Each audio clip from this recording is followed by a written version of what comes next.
and the newest member of the Phillies Wall of Fame. For years, it was the Phillies and the Philadelphia A's. But now, it's just the Phillies that are put on the Wall of Fame. Jimmy Rollins pulls off the drape, and Bobby Abreu moments ago with his victory lap. It's Weekends with Schmidt.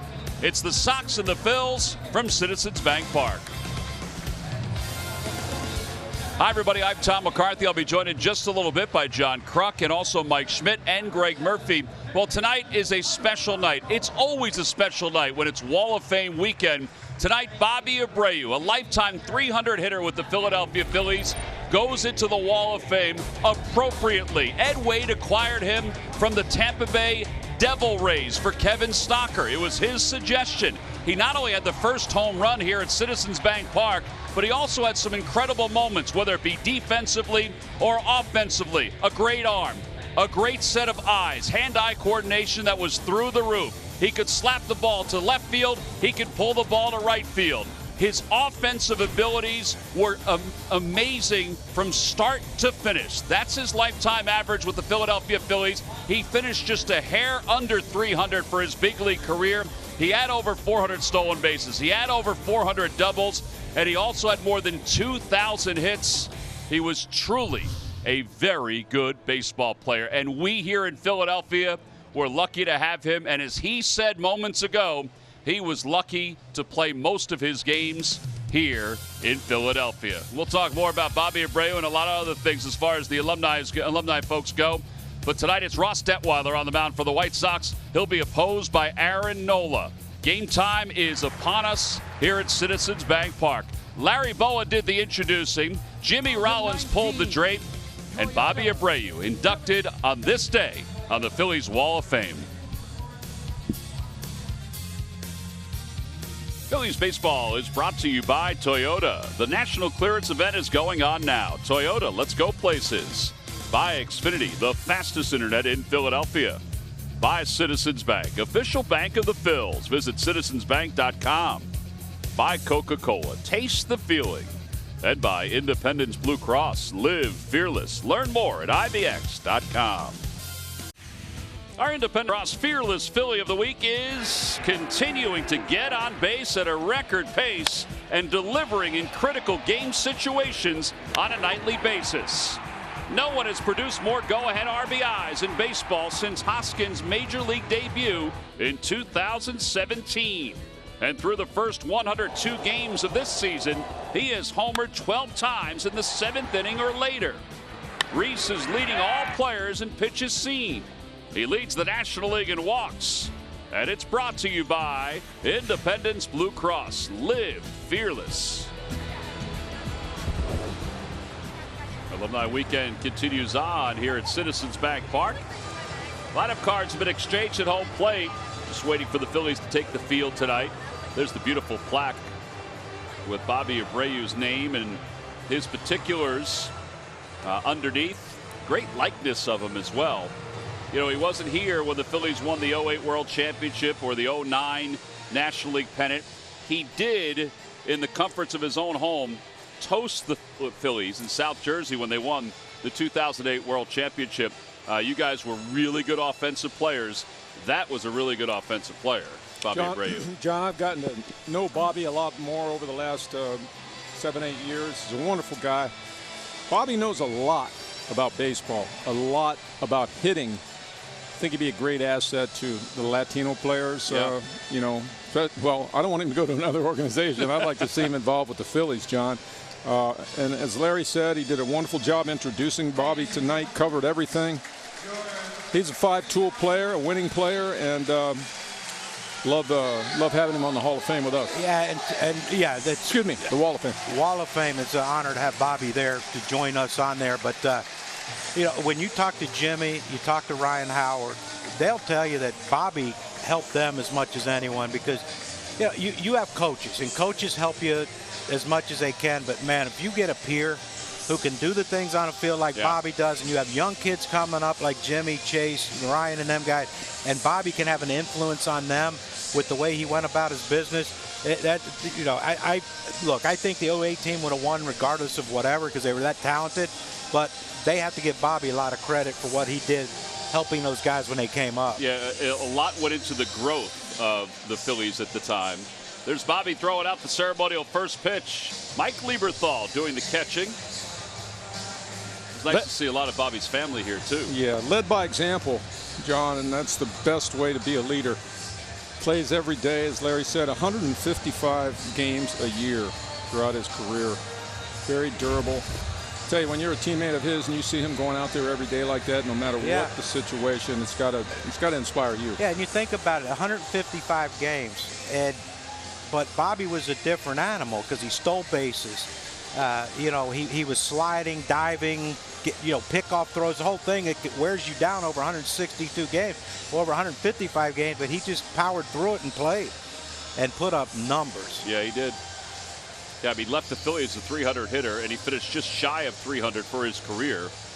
Andrew Knapp doing the catching tonight for the Phillies. JT Realmuto gets the evening off. Let's look at the White Sox lineup, brought to you by Xfinity, the fastest internet in Philadelphia. Garcia's in center field. That's where he finished last night. He's on a 9-game hitting streak. He's hitting .341 during that stretch. Then Goins, Abreu, John Jay. John Jay's the only position player who didn't play in last night's ballgame for either team. And they'll face Aaron Nola, 9-2, 3.72 earned run average. Sean Rodriguez is starting in left field for the Phillies. Not Vince Velasquez, who put on a show last night. Well, it's pretty impressive. I caught it on TV this morning. The highlights. You guys ran me way past my bedtime last night. Well, I will say that even thinking back to the throws he made from left field, eye-opening. Those throws he made from left field, even the catch, eye-opening. All right, so here we go. The Phils try to even the series. First pitch of the night to Garcia. A fastball swung on and fouled. We're underway. These guys will swing. They have a very low walk percentage, and they do come out trying to hack it. It's been successful at times. I think that's a great approach against Aaron Nola. Sure is. Let's wait to get to that breaking ball that we can't hit. That's right. They should stay away from 2 strikes as much as they can if they want to beat Aaron. Well, there is the breaking ball, the first one of the evening. It's 0-2. Garcia was 2 for 7 last night. There's Roman Quinn. Thought maybe he'd be in the lineup tonight after playing really a wonderful game yesterday. I mean, he played like an American Legion game yesterday. Ground ball to second base. Cesar to his right.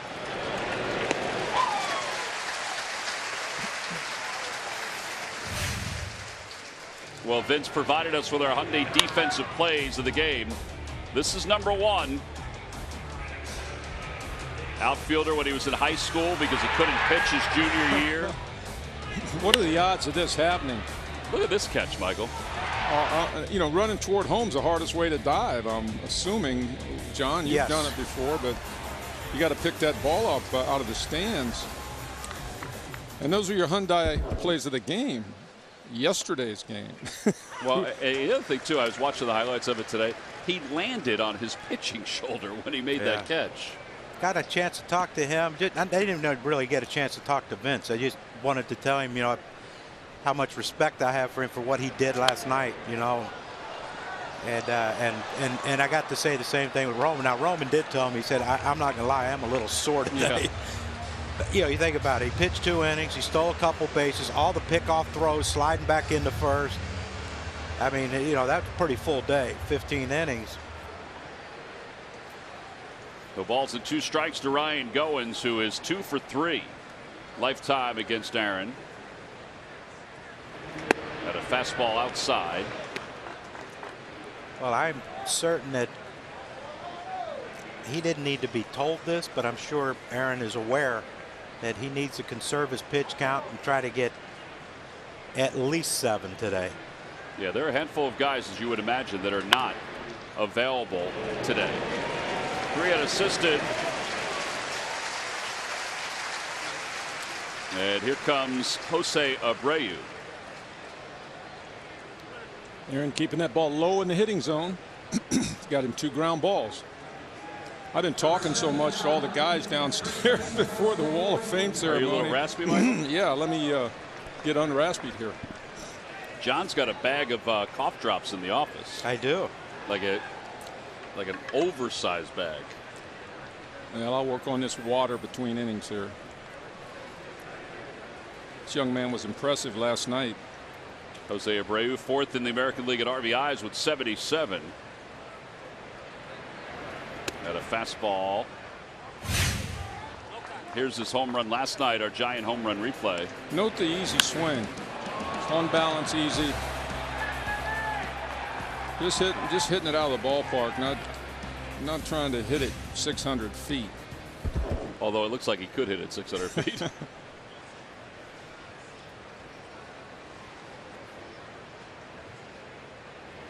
Curveball inside, 2-0.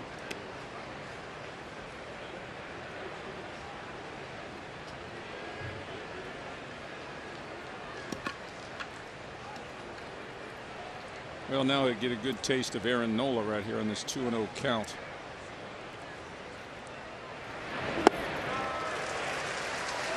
Yeah, the fact that he'll throw a curveball behind in the count, in a hitter's count. That's what makes Aaron so great. He can do anything he wants with to you when you're in a hitter's count. Yeah, sometimes it seems like 2-0 and Aaron still has the advantage.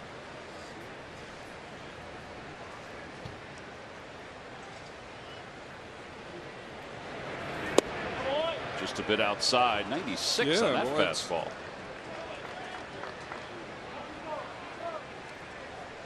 John Jay on deck. I mean, we thought he was hurt. John Jay. Like, how do you go 15 innings and you didn't use him?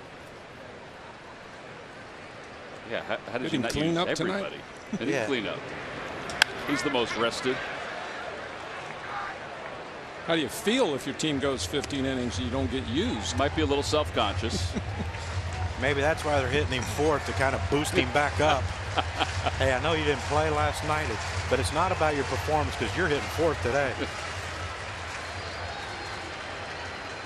3 balls and 2 strikes to Abreu. White Sox are 47-60. They're 19 games out in the Central. Swing and a miss. He went after a curveball that was in the zone and then out of the zone. 13 pitch first inning. White Sox go down in order. We're on. Hernandez strolling to the plate to get things started for the Phils here in the bottom of the first. Phillies lineup brought to you by Xfinity, the fastest internet in Philadelphia. It's Cesar, then Gene Segura. Bryce Harper hits 3rd. Rhys Hoskins bats cleanup. Good numbers against lefties for Rhys this year. Sean Rodriguez plays left field, hits 5th. Adam Hazley 6th. No Kingery, a little bit sore. He's available to pinch hit. Ankle is sore and hip after getting hit. Ross Detweiler, who we've seen before, but when he was with the Nationals mostly, he has been around and has found himself back to the big leagues. Yeah, I thought when he first came up with Washington, Tom, I thought this guy's got a chance to be really, really special. I mean, above average fastball, a great breaking ball, but just never could figure it out. I thought he hid the ball well. He still has that same motion, but I thought he hid the ball well.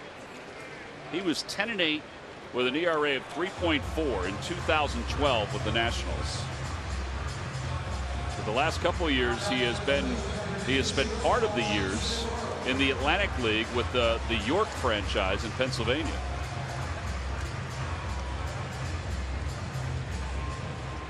Now 33 years old. And a former first-round pick. Segura takes strike 1.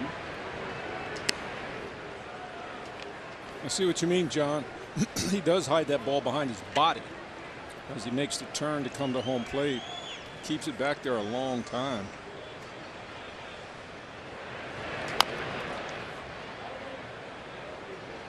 Hey, quickly it's 0-2. Good bite on that breaking ball. That's the opposite of a hanger. Ball kept digging toward the dirt. The hanger gets pounded somewhere, and the ball with a good bite and a good rotation gets hit into the ground.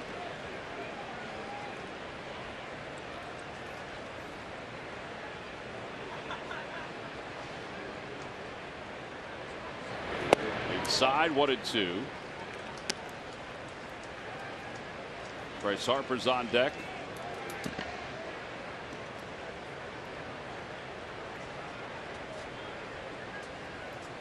Segura's had a good homestand. He's hitting 464 on this homestand.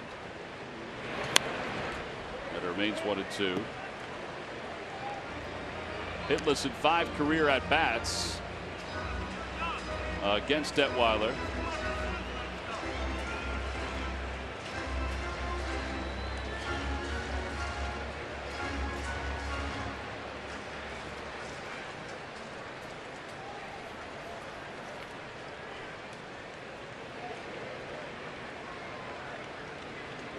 Back toward the box. 2 ground outs, 2 away. And here comes Harper.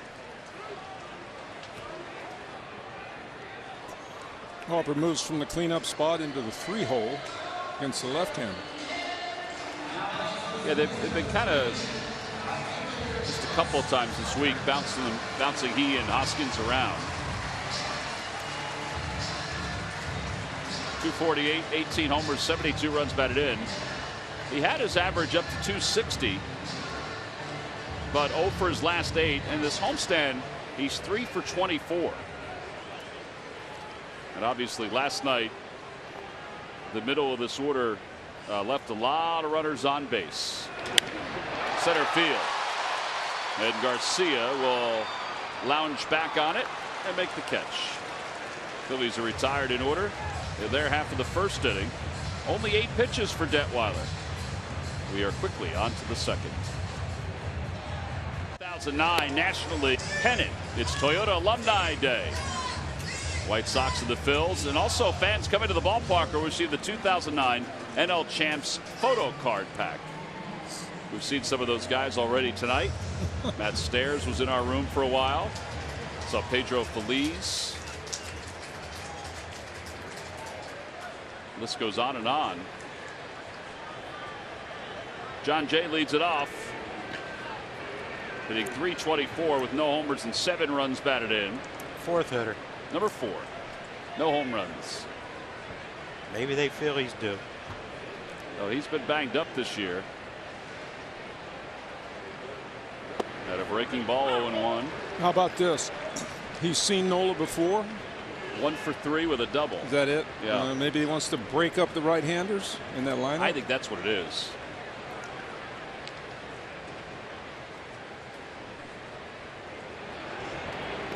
Yeah, the dirt 1-1.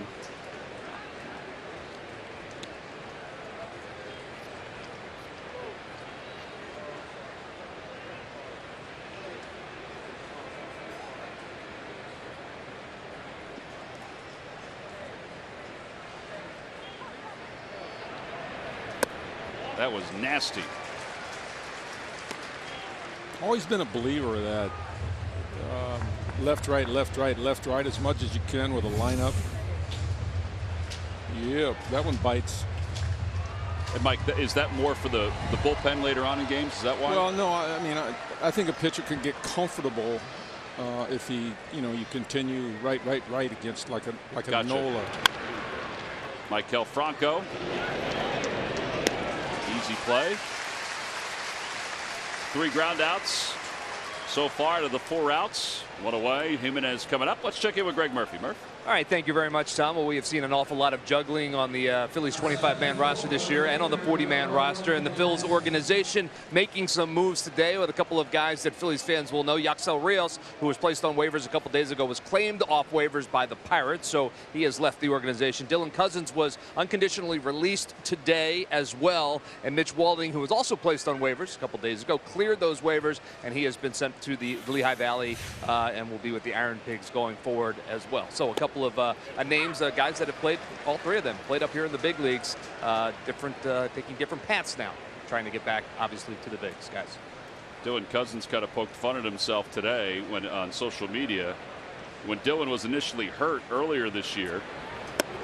Some folks said that he was out for the season, and he tweeted out not out for the season. Today he said, well, this didn't age well. I hope that Dylan does latch on with somebody. He's a good guy and certainly put together some really good numbers in the minor leagues.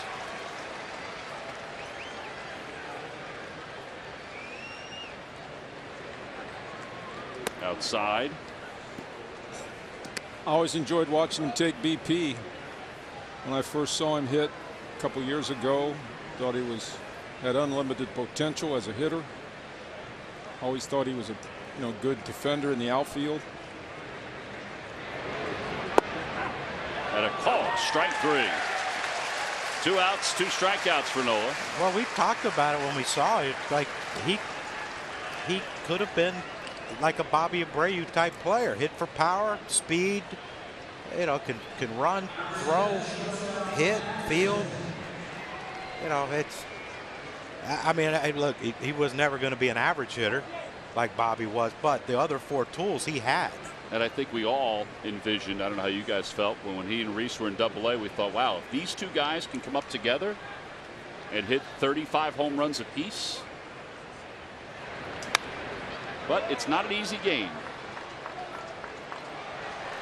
Nice grab down the right field line.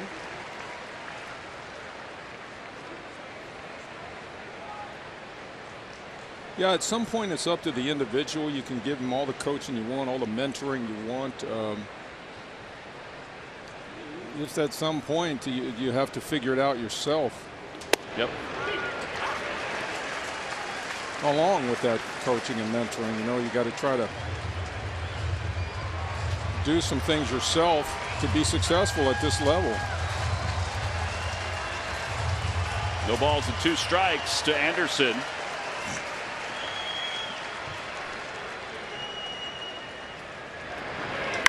Down the right field line out of play.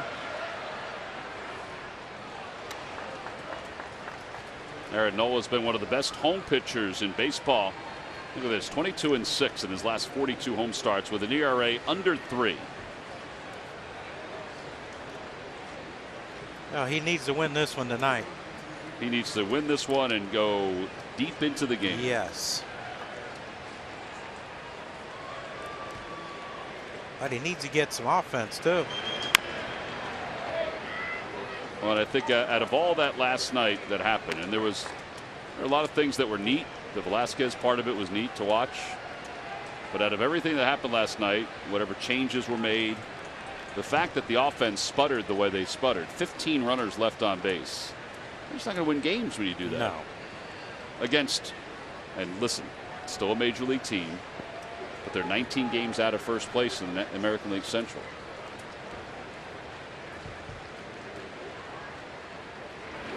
Check swing. Did he go? Yes, he did. 3 strikeouts for Nola through the first 2 innings. Valuable offer. Fruit Stores, official grocery store of the Phillies. Nice night. Russ Detweiler will deal with Rhys Hoskins. And then Sean Rodriguez. This Rhys reggae music, walk-up music was reggae? Sounded like reggae it was a little music. Reggae. Mike did not have a Shazam out to try to figure out what it was. Didn't picture Rhys with that. Umpire Tim Timmons calls that a strike. 0-1. Didn't have walk-up music when I played. Kind of wish they did. I would have done the moonwalk up to home plate. And actually had done the moonwalk? I would have probably had a Michael Jackson song, and I would have moonwalked up to the box. I think the fans would have loved that, particularly if you had your wig on. I think if I was playing the outfield when you came up to bat and they started that, saw you moonwalk, I might just retire. 1-2 as Rhys fouls it. That's something you'd see in one of those, those movies. The baseball movies. Lost my train of thought. What was that one with Leslie Nielsen? This is going really well. Leslie Nielsen. What was that? Remember? Got a couple of goofballs here. Naked Gun. Naked Gun movies. When Reggie Jackson. Yes. For the umpire, where Kareem Abdul in the airplane. Oh, that's Airplane. Yeah. There's your footwork. I tried to jog. Can you imagine if you lose your balance and fall down? Boa jogged. I thought about that too. Boa jogged. 2-2 to Reese. You know why Larry jogged? Because none of you other guys did. To show everyone up. That's exactly right. Johnny, I thought you were moving quickly here. Giddy up, baby. Giddy up. Yeah, I had some good momentum going forward. Where's the pirouette? No. Pirouette would put me on the ground. That'd be like a weevil. We were very impressed. You'd be like a weevil. Like a turtle on its back, Michael. I wouldn't have been able to get up. Inside 3-2. That was a close one.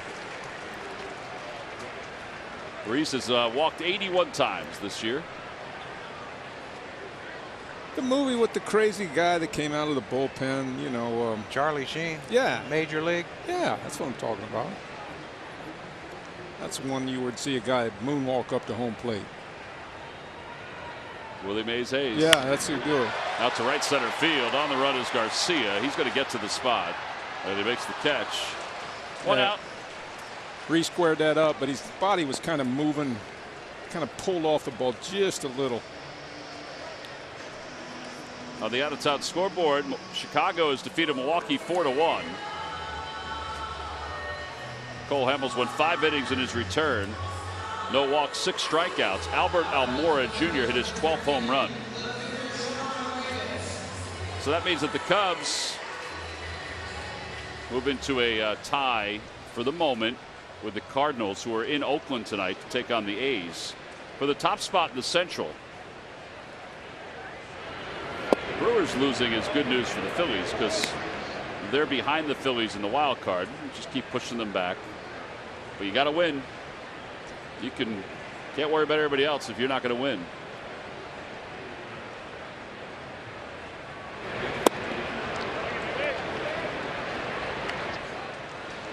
Phillies are a game back behind Washington. Chicago has a 1.5 game lead. Well, that wild card's a beautiful thing, isn't it? It sure is. I mean, to have that extra game, that extra wild card game.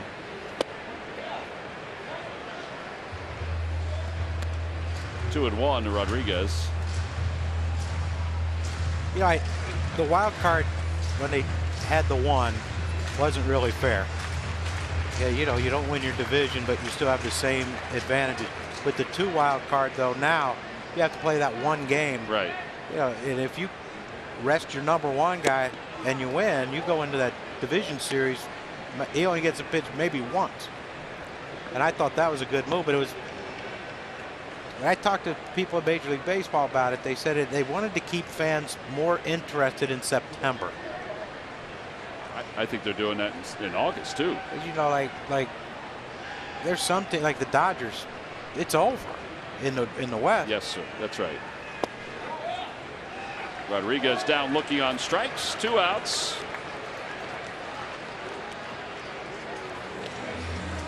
This is straight fastball.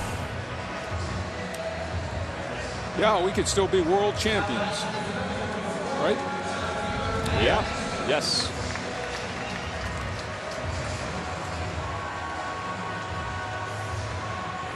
Here's Adam Hazley.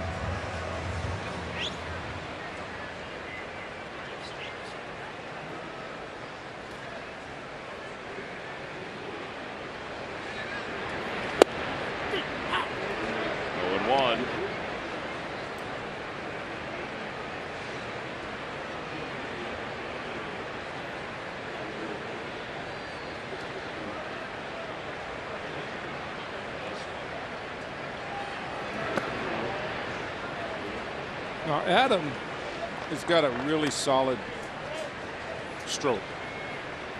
And he's getting a lot of starts against good left-handed pitching, right?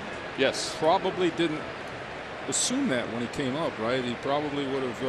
I don't know if he knew what to expect. Player, yeah. I don't know if he knew what to expect, Mike. I think you're right, though. I think he's played his way into a regular starting role here. Really good defender. Yeah. And I think the key is they have to find out who he is and what he is. And he's hit on every level. He hit in college. He was a first-round pick, top 10 pick.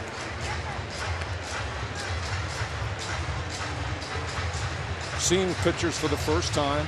generally, right? He doesn't have anything to go on. They do a lot of video study, of course, but it's never like actually being in the box against a guy. 1 ball, 2 strikes to Hazley. Curveball. And Detweiler 6 up, 6 down in the first 2 innings. 2 strikeouts. Well, a special night for Bobby Abreu and the Phillies organization. Bobby being placed on the Wall of Fame. We're going to spend some time with him when we return. Off the glory, watch Bobby. It could be an inside the park home run. Vukovic is waving him on. Here he comes. He's safe. An inside the park home run. Bobby Abreu.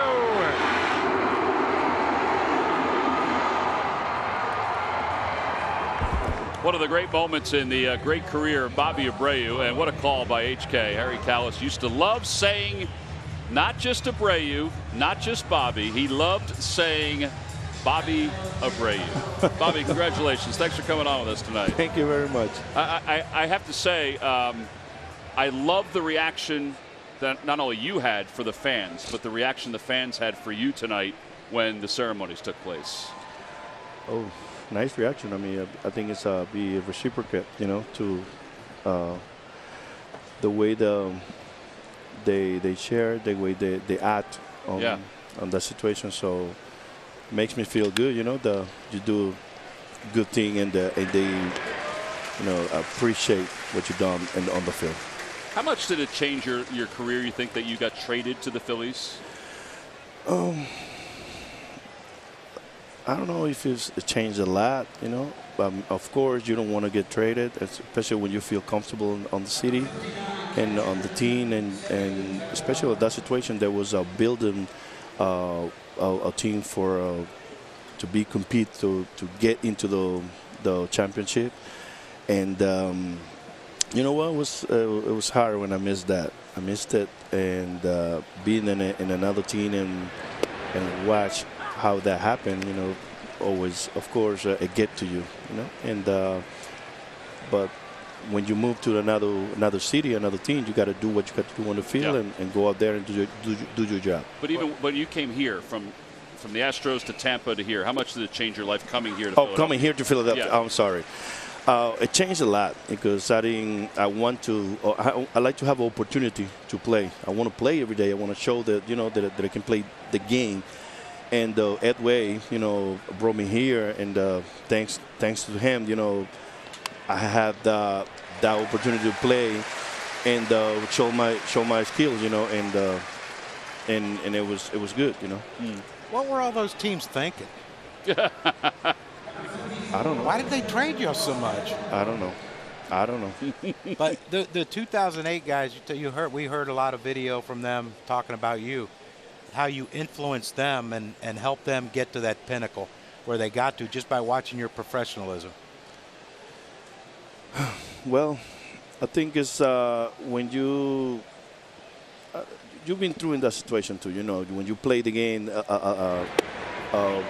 have more time than the rest of the guys. You're trying to just help them, you know, to learn more about the game, to play the game right. You know, do the things, you know, what you're capable to do.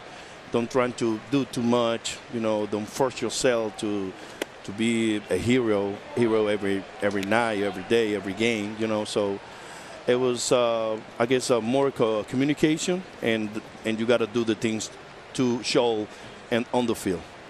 I have a question for Bobby. I think everybody could name a person in their career that was a very important influence, a mentor to them in their career. I may have to wait till we come back to finish this question, but I was going to ask Bobby who his mentor was. My mentor.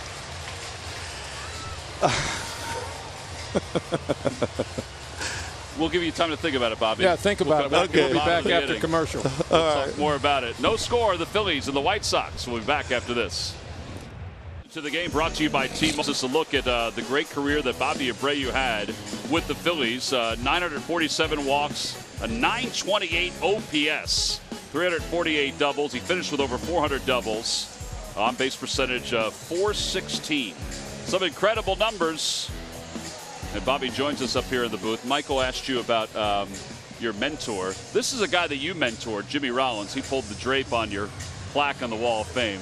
But Mike asked you about who was your mentor when you were growing up, and you thought about it, and you told us a great story during the break. Well, I was when I was 17, 18 years old.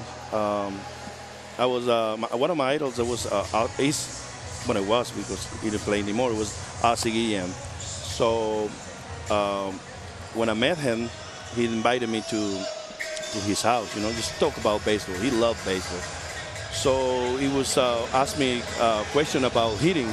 You know, how did I hit the ball, how I recognize the ball and everything. So I just told him that, you know what, I see the ball and hit the ball. To me, all the pitches that's a fastball to me. So he started to talk to me and say, like, you know what, we need to talk more about the game, because you have to start to recognize it, you know, when it's a breaking pitch, when it's a fastball, when you have to just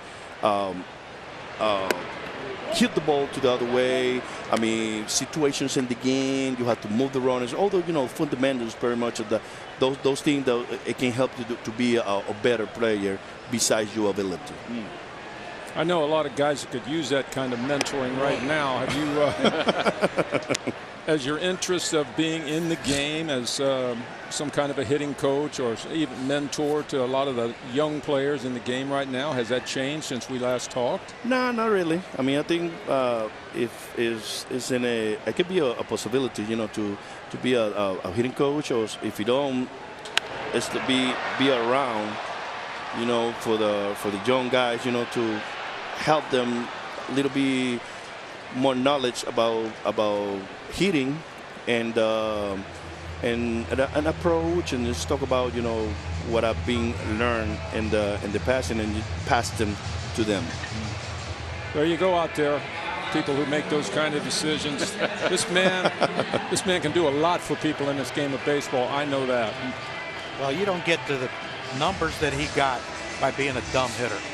He was one of the smartest hitters I've ever seen, and probably no one admits it, but you set up pitchers, didn't you? Yes. Yes. Yeah. Well, I mean, I just one of the things that I learned was I talked to the video guy, and I'll tell them record me all the starters pitchers that we're gonna face at the next series, right? So I was worried about the starters, because of the relievers. I know it's gonna the 7 and 8 are gonna face a lefty, right? And when you're facing many times, you already know what to do, how they're gonna start, how they're gonna end, and the closer, you know who's gonna be. But the starters, I was in my room or in my house, you know, just take a time like 1 hour and watch a video. So if you know the game, I'm sorry that I'm going to say this, but most of the pitchers, they are predictable, you know. So they always do the same thing every time. So, I mean, if you go out there and watch what they do, you can have pretty much idea how they're going to pitch you at the first pitch, second pitch, third pitch, you know, running to first, running to second, scoring position. Depends of the situations in the game. They always start with the curveballs, the fastball, or however it is. So, I mean, if you go there and take a look at it, that's not the way that I mean, set up my game. Mm-hmm. Bobby, I'm in the all-time top 10 in strikeouts. what could you help me with when I'm 0-2? Because the word is you love to be 0-2. You were never afraid to be 0-2 in the batter's box. Why is that? I don't know. I always feel comfortable. I always feel comfortable. I'm praying I don't strike out. You feel comfortable. I was trying to, pretty much I was trying to be aggressive, but I could not. I could not be too aggressive. I was get too excited to swing the bat, and I was pretty much a roll over the first and roll over to the second. We're going to keep Bobby for another half inning. This game's moving quickly right now, so we'll be back with the top of the fourth. Kiss of death. What? This round fourth inning is brought to you by Toyota. Visit buyatoyota.com to find your all-new 2019 RAV4 Toyota. Toyota, let's go places. Let's go Phils. There's Raul Ibanez, pretty good hitter, huh? Let's listen to Bobby finish his speech tonight here at Citizens Bank Park. You supported me every time, and it motivated me to always give the best of me on the field. You didn't deserve less. Thank you very much, and a good night. Let's go, Phillies. Well, there's the plaque that is now on the Phillies Wall of Fame with Bobby's likeness on it, inducted on this night here in 2019. Jimmy Rollins pulled the drape on that plaque. How cool was that to see him out there? It's very cool, you know, but I was feel sorry for the guy trying to just jump, you know, too short, trying to jump to pull the plug on. So he had a laugh. Look at it. They had him on a little crate. He had a little support box support on there. So that's cool. You know, Jimmy's one of my good friends, and when he came up to Philadelphia, I mean, I just take care of him and tell him, you know, too much about, you know, what he need to do, you know, and we became such a good friends. So I feel happy for him. One of the highlights was your home run derby in Detroit, and his camcorder was as big as his head that he was taking footage of. But what kind of moment was that, Bobby, with the home run derby? Oh wow. It was hard to say because I didn't know what was happening. You know, I just hit homers. When the first time that I get there, I was like, please at least hit it well. You know, hit well.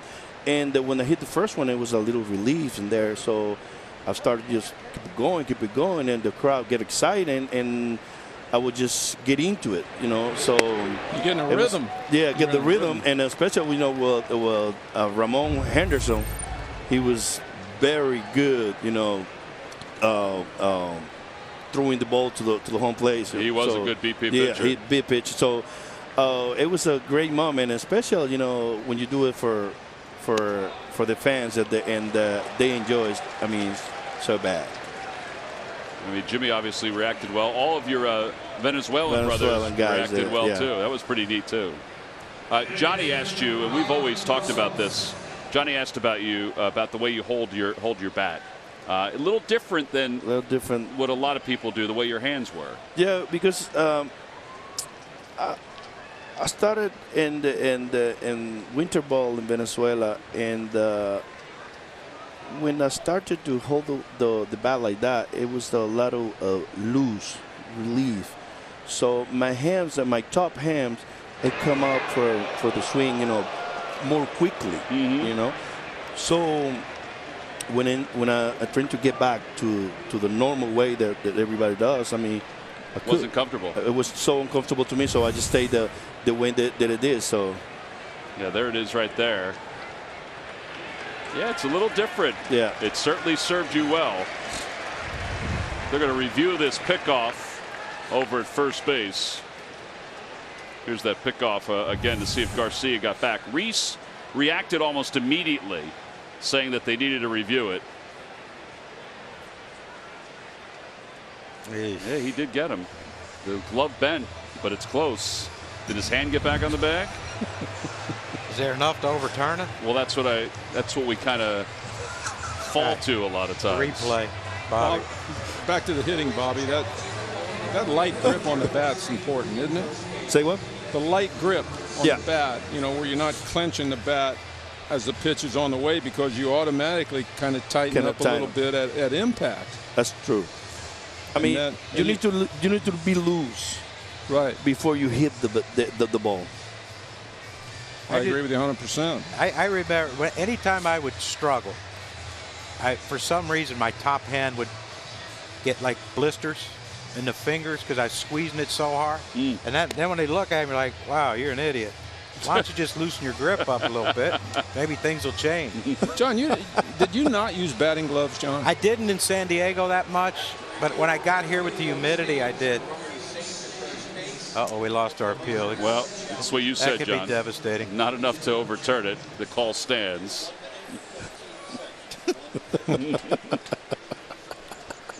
So the Phillies do not have a challenge left, and Ryan Goins is up for the White Sox.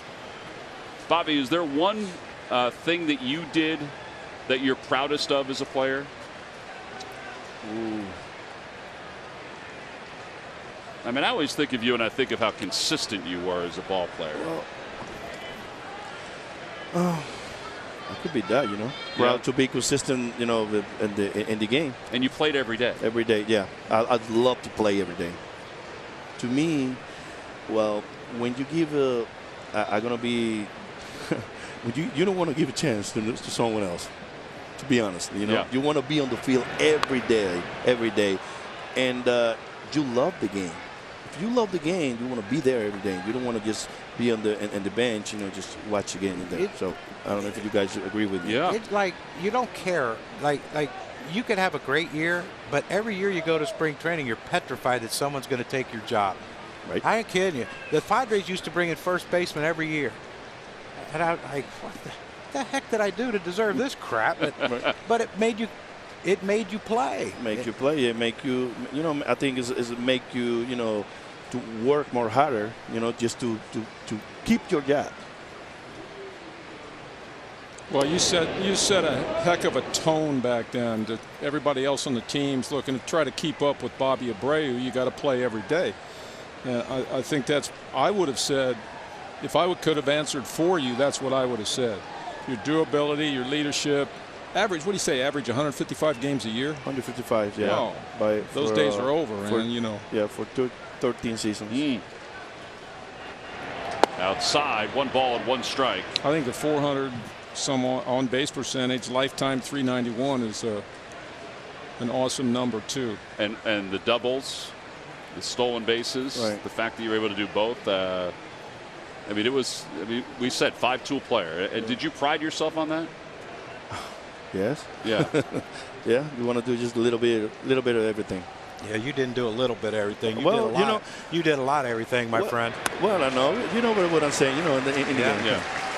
But you know, it's so important for a guy like Bobby. Like, even not that he struggled offensively much, but even the days when he didn't perform well offensively, he could still change the game because he could still walk, he could still steal a base, he could throw someone out, you know, turn a double into a single to keep a double playing, or he could do everything. And it was fun to watch. So happy that he became a Philadelphia Philly, because now I could root for him, you know, because I always was impressed with everything he could do on a baseball field. And you know, I had conversation with Larry Bowa a lot about Bobby, and Larry said, man, this guy, he said he posts up and he performs. And I said, what else do you need to hear? Yeah. Well, and what Larry said too about he started his lineup with you in the number 3 spot every single day, and then he worked from there. Well, sometimes, you know, he went crazy. And he put me as a leadoff guy. He did do that. He did that, and he put me hit the 4, and Gene told me hit in front of me. Yeah. Isn't that nice to have all this praise reaped on you? I remember. That's what you get on your night, your Wall of Fame night. Yeah. Here's Jose Abreu. Bobby, what was it like to move from the vet to this place here? I mean, obviously this is it's a hitter's ballpark, but it's also a great ballpark. Turf, man. Heaven? Yeah. Turf. I mean, the turf is killing you, but then over here, I mean, it's, you know, a new ballpark, it's fresh. You know, everything start for a new thing when you switch to that. You know, everything freshen up. The turf helped you get a lot of hits. Oh yeah. But it also wore out your body too. Wore out your body. That's what I'm mess. saying. I mean, the turf. I mean, it can kill you because you get hurt easily, especially in your back. Well, especially that turf too. Yeah. That wasn't the most forgiving turf out there either. Well, I always when we closed the vet and came here, I mean, this is a palace compared to Veterans Stadium. I know you guys like to play in there, but I mean, this is just a special place. It is. It's beautiful. We got lucky because we got to share the stage with Bobby on the all-vet team, right? Yes. Bobby was the right fielder, and Schmidt, of course. They put him at third base again. Yeah, I don't know how they nominated that. But, That was, but you remember that day? Yes. Those jackets. The jackets. I still have the jacket. I still have the jacket. The big wool red pinstripe jackets, and it rained. In the rain. In the rain. Listen, you get honored, you have to do special things. You have to take it for the team. It was a good moment. It was a cool good moment. Great moment. Yeah, it was a cool moment. And as you get older, you appreciate moments like that. And you could use the jacket because you get colder. Not in Florida. I don't need that big old thing down there. No balls and 2 strikes to Abreu. Bobby, you mentioned all your managers. Terry Francona, Larry Boa, Charlie Manuel. I mean, the list goes on and on. I mean, you had some really good managers that you played for, too. Yeah, I did. I remember Terry Francona came to me on spring training, and he went to the right field and said, like, "Can I talk to you?" And I was like, I just looked at him. I was like, "You're the boss. I'm the one who have to, come to you whenever you call me." So, and I say yes. And he came to me and say, like, "Listen, doesn't matter how you do in spring training, you are my right fielder." And I was like, I just look at him and I was like, really? I mean, I know I came with a trade, but most of the time you have to, fight for the spot. So after that, he just give me the confidence. He believed in me. He showed me a confidence to myself. So start from them. So yeah. I got that story for Terry Francona. I thought it was nice too. You mentioned Vuk. You mentioned Harry Kalas. Oh, Vuk, man. Harry Kalas. Ooh, that's good. Runner safe at second. The putout goes at first. It's going to go down at 6-4-3 and 1 away. I know you love Harry Kalas. The way he the way he was. I mean, so a gentle guy. So a gentleman. Yep. I mean, a special guy. This is nothing wrong with that guy. And John Bukovic. I like him, and I love him. The way I know he was. A lot of people, get afraid of him because the way that he say the things to you. But I love it. Yeah. Because when you're right, he tell you you're right. When you're wrong, doesn't matter who you are in the team, he will tell you you did it wrong. And I'm gonna tell you one story right now what happened in the old bed. I hit a double, and Scott Rowland,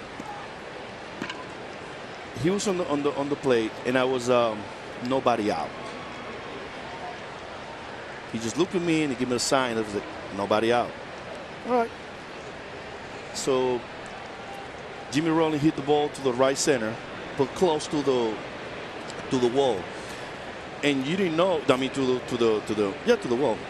And I didn't know to tag up. And I say that if the ball's dropped, I can score. Right. So I didn't get close to the base. The right field caught the ball, and I didn't tag up. I didn't tap. And I didn't move to third base. And I was like, ooh. He just looked at me. You guys, Google. Oh, yeah. So he just looked at me and just pointed to me like, okay, why now? And I was like, ooh, I'm in trouble. I know I'm in trouble. So, so they got the 3 outs. My next at bat, hit a double. Again, same situation. Hit the ball to the right field. And I went close, like, when you get caught up in between, and I didn't tug out again. And I was like, oh. I swear to God, I was like, all right, 3 out. And I went to second base, touched a home plate, grabbed my glove, and went back to the right field. I didn't want to, stay there because I knew he was going to say something to me. He could give you a look. Yeah, well, when I came back from the right field, he was there, right there on the corner, waiting for me. And, he says some stuff, but the right way. I mean, you better than that. You have to tag up and everything. Believe it or not, guys, the next time I start with a double with nobody out. Oh my gosh! I swear to God. And I was they hit another fly ball, and I was grab the base. I was just close to the base, grab the base, and I did tag up and get to third. he would start laughing at me, just look at me and start laughing. And I was like, oh, you did it right now, you know? But, I mean, that's what, you know, I mean. Not much gray area with Vuk. It was black and white. There was no middle ground. Right, right. And his looks, he would tell a story with his look. When he's no good. Yeah. Yeah, when he's going to say something to you, he will. Vuk was the first major league player I ever met when I walked in the Phillies door. Frank Casey had John Vukovich come up and shake my hand and met him. He had a big white jock strap on with VUK on it. I tell you what, he was. Yeah. Rodriguez makes the catch. Lovely guy. Awesome guy. John Jay's RBI doubles giving the White Sox lead. Bobby, congratulations. Thank you very much. Well deserved. Thank you. We appreciate you coming on with us tonight. Thank you, See you every year. That's right, every year now. Bobby Abreu, our guest up here in the booth. We're on to the bottom of the fourth inning here in Philadelphia. Toyota, visit buyatoyota.com to find your all-new 2019 RAV4 Toyota today. Toyota, let's go places. Let's go Phils. Bottom of the fourth inning, the Phillies trail 1-0. Ross Detweiler will face the top of the order. He has not allowed a base runner through the first three. 9 up, 9 down.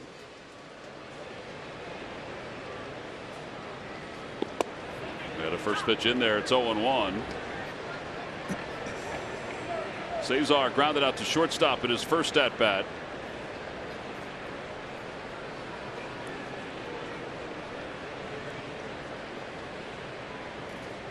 Shows bunt, takes a strike, 0-2.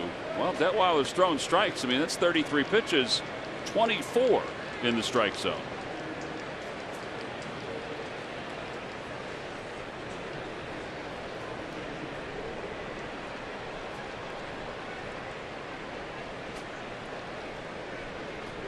Cesar has hit in 7 straight games. He leads the Phillies with 117 hits.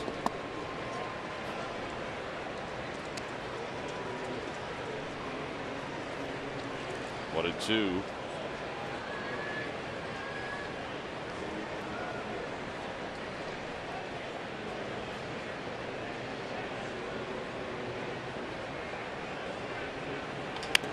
Ground ball foul, and it remains 1-2. By the way, you know what we got to do?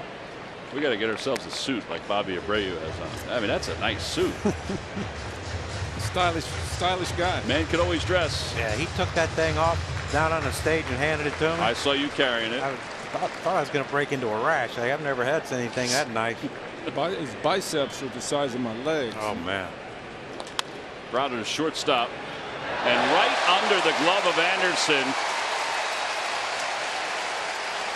Well, now we need to take advantage of that. That's his 19th error of the season. Nothing like putting the ball in play, right?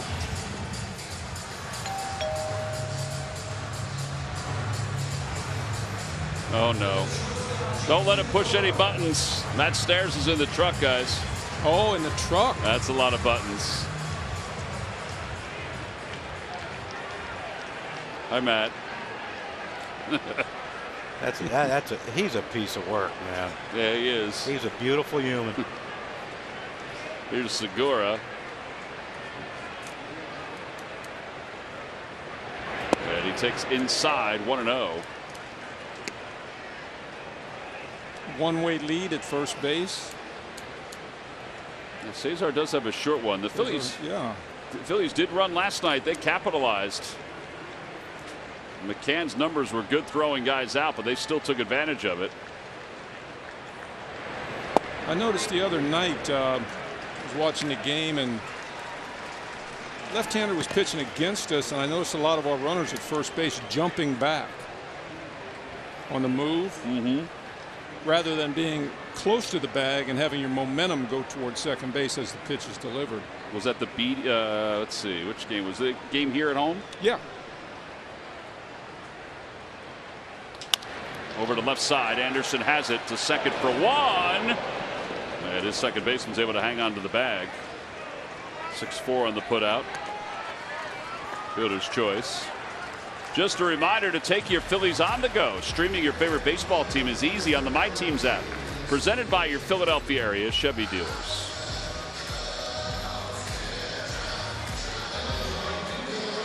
So Segura switches places with Cesar, and Bryce Harper, who flied out to center, is up.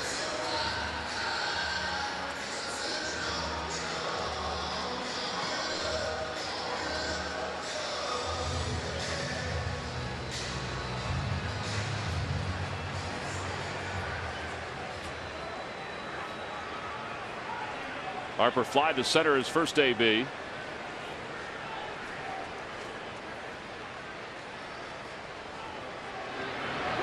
The dirt, 1-0.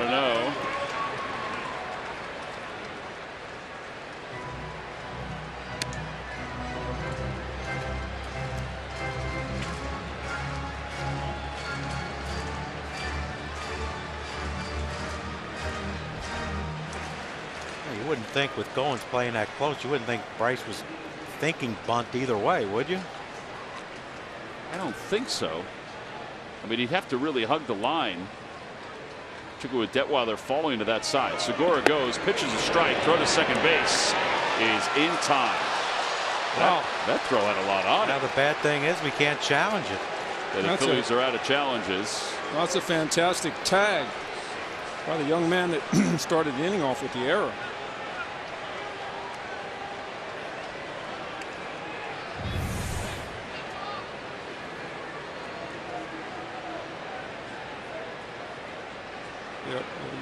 Oh man, I don't know if he got him or not, but you can't challenge it because you used your challenge earlier.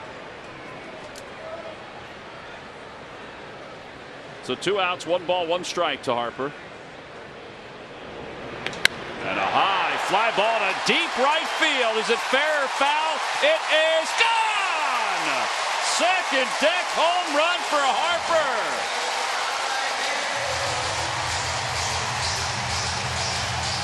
Well, that's what the fans want to see, Johnny.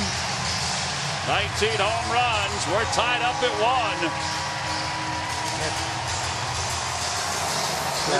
Maybe that'll get Bryce going. Yeah, let's hope. He just missed the one to center field his first at bat, but look, you could say, well, Segura would have stayed at first, but they're not scoring runs. They struggle to score runs, and Segura was just trying to do something to get this offense going. And then, of course, he gets called out, and Bryce follows. But see, we talk about all the time, Michael, balance with Bryce. When he's on balance, it's a beautiful thing. When he's off balance, he pulls off, misses balls. But that was beautiful swing. That was a special thing. Reese to center field, going back is Garcia to the wall. It is gone into the bushes. Back-to-back Harper and Hoskins. And the Phillies take the lead. It's a 2-1 game. Well, I like to see that. We need these two guys to get hot, compete for Player of the Month award in August. I love it when Reese is aggressive first pitch.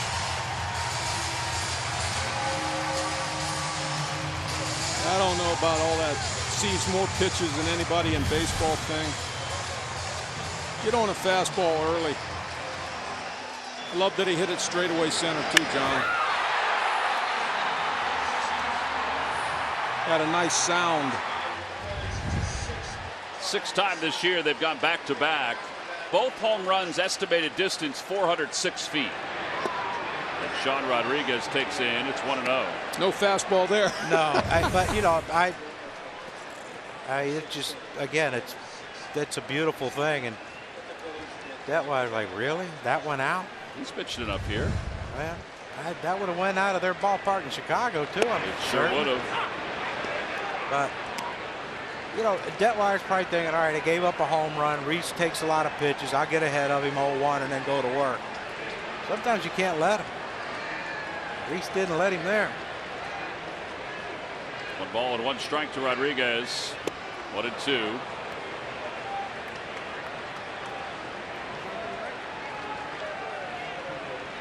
Now you hope Aaron has the mental capacity to say, boys, this game's over.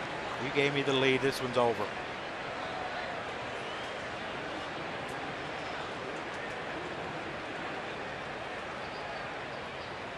Swing and a miss. Rodriguez strikes out for the 2nd time. Side is retired, but the Phillies take the lead. They tied it on Harper's home run. That was a beauty. Into the second deck and right. And then Hoskins, straightaway center field. Both home runs, 406 feet, and both really loud. Phillies lead it 2-1 as we go to the top of the 5th inning here in Philadelphia. Thanks to the back-to-back home runs by Bryce Harper and Rhys Hoskins. Here's Tim Anderson to lead it off. And he takes a breaking ball. Must have been low. Anderson struck out his first at bat.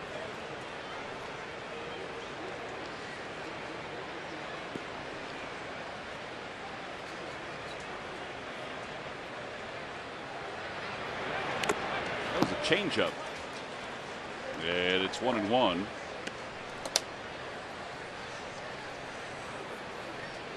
Nice swing by Rhys. Beautiful swing by Bryce.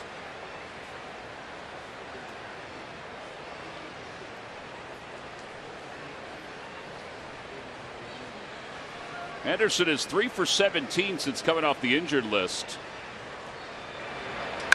Fouls it away, 1-2. You know, we've only seen them for 2 games now, really a game and a half. This young man's gifted athletically. He's got to play a better shortstop, though. I mean, he's made a couple of errors on what would be deemed easier plays. One throw and one on the field. Yeah, and you remember last night on a forced play, his footwork was not goofy. really good. Yeah. Swing and a miss. Got him with a changeup. 4 strikeouts for Nola. Sanchez is coming up. Let's check in with Murph on this alumni weekend. Yeah, the 2009 reunion is in full swing behind us, and we welcome in Eric Bruntlett from the 2009 team, the 2008 team. It's good to see you again. We saw you last year when you came in, but here celebrating 2009. And, you know it's just always great when you get a chance to get together with the teammates that had so much success together. It's a blast. We were talking about it was here last year, and a lot of these guys, first time seeing them probably since '09, and it's funny we get together and tell the same jokes we were telling 10 years ago, and they're still just as funny as they were 10 years ago. So really pretty special to be able to all get back together. It's been a lot of fun. We talk so much about the 2008 team, and rightly so, you guys winning it all. I wonder, coming into 2009, what do you remember about that spring training and early in that season? Because obviously you guys were, had a target on your back at that point. You were the world champs. Yeah, the expectations were high. I mean, they were as high as they could be. You figure the core of a championship team coming back the next year, you're going to make another run at it, which obviously we did. Came up a little bit short, but I think from day one, and I remember coming into spring training. So I was with the Astros, and we went to the World Series, had a phenomenal year in 2005, and came back, and there was a lot of celebration, which is great. We came back here in 2009, the attitude was, how do we do this again? How do we get better? What do we need to do to be able to get to the top again? And it was, for me, it was really encouraging, and it was fun to be a part of that energy of going back at it. Like, it wasn't this last year was great. Last year was great, but there's more work to be done. So it was, both those years were really pretty special. It was a lot of fun to be a part of. I wonder, where did that come from? I mean, was that a 25-man kind of thing, mantra in the clubhouse early on? Yeah, but it was that core group of players, the guys that were, Chase, Jimmy, Ryan, Shane, Jason, Cole. I mean, well, it is and was, but something that I think was really special about that group. A lot of those guys were Philly born and bred, and I think that played a role in the attitudes and just the energy in the clubhouse and in that team. Because the core group of guys were Philly guys at the time, and then he sprinkled in pieces here and there, obviously, but it was this group that had been here and come up and fought and got better and better every single year, and they understood what it took to win, understood what it took to get to the top again. Obviously, 2008 is special because you win it, but what made 2009 so special? Even though you did fall slightly, slightly short of that goal that you guys had set for yourselves. I know it was a special time for you guys. What made that so special for you? Absolutely. I mean, well, it's really hard. Well, it's hard to do it once. It's even harder to do it twice in a row. I mean, it's just the odds are so much against you. Even if you have the best team and the best players, like just a lot of things have to fall into place to get to that championship. And obviously made a great run at it, and we're able to add some different pieces. And it was the same kind of core group, and then added some other great pieces as well. And it was 2 fantastic years in a row. It really was, and these fans, they certainly remember it. I know you're going to enjoy yourself this week. It's always good to see you, Eric. Hey, thanks so much for having me. All right, guys, we'll send it back up to you. All right, Murph, thank you. An easy 1-2-3 inning for Nola. He has 6 strikeouts through 5. We're up to the bottom of the 5th inning.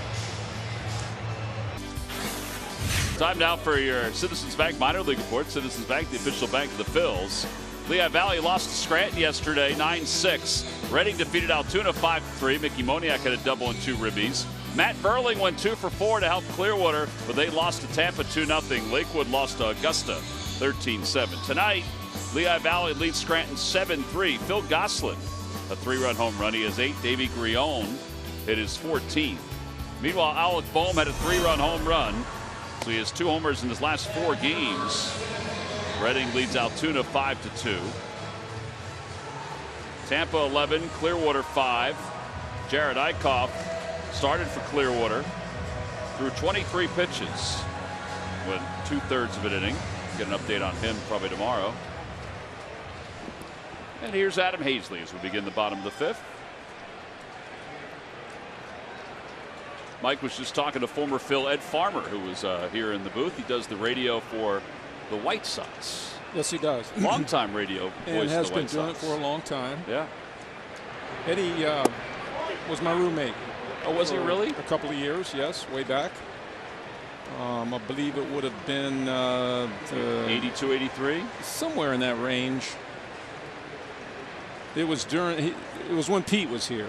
79 to 83, and I can't remember the exact year that it was, but we were together earlier today exchanging old stories with Larry Boa, myself, and Ed. Ed's got some stories. What a special guy he is.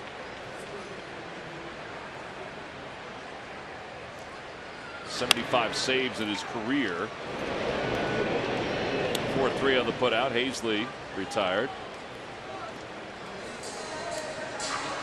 Phillies baseball is brought to you by Nissan. Shop ChooseNissan.com and by Jefferson Health. Call 1-800-JEF now or visit jeffersonhealth.org.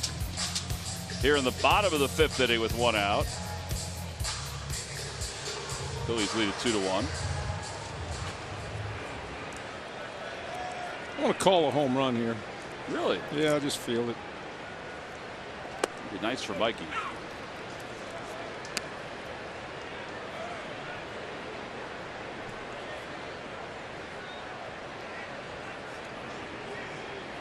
Hang it.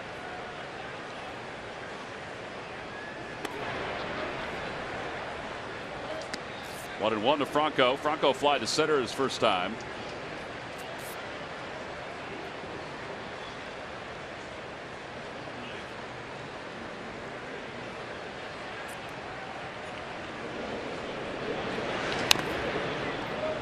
Come on, Michael, straight away, right center.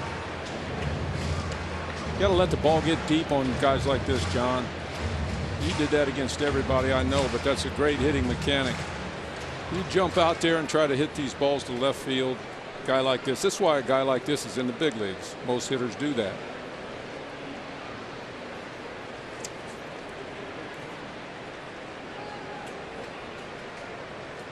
Now time is called.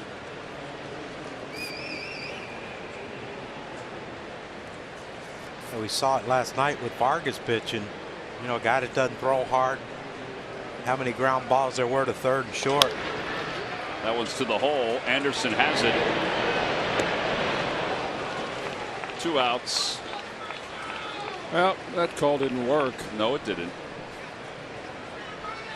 Now it's your turn to live out your dream of being part of the Phillies Fantasy Camp. January 22nd through the 26th of next year. 5 days, 4 nights. Special guest includes the Bull. Johnny will be there, of course. Jim Eisenreich, Milt Thompson. There's the Bull. Mike Lieberthal. There's Levy. Matt Stairs, he's in the truck. Charlie Manuel, Mickey Morandini. For information, go to PhilliesFantasyCamp.com. That's a good spread of major league players. Good spread of people to have at your camp. Yeah, Von Hayes comes every year. Dave Hollins, Randy Reddy, Mariano, depending on what he has to do. Charlie comes down now.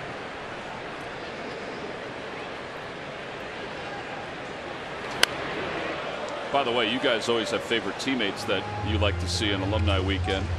I thought it was great to see Juan Samuel back at the ballpark tonight. Love Sammy. He looks great. Watch Sammy run.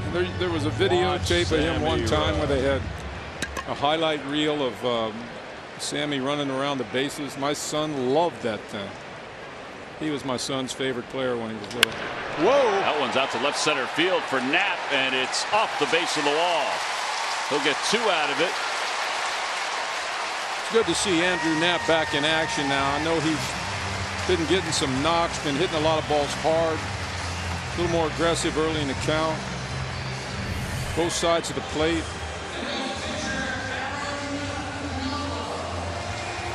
Good balance, Johnny. Yes, it was.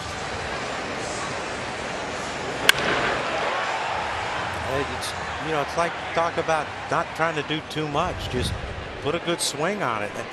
And, the balls are flying. These guys are so much bigger and stronger than guys in the past. You don't have to try to muscle one out of here. That was just a beautiful, easy swing. Balance may be the most important thing in hitting, because you cannot overswing if you swing on balance.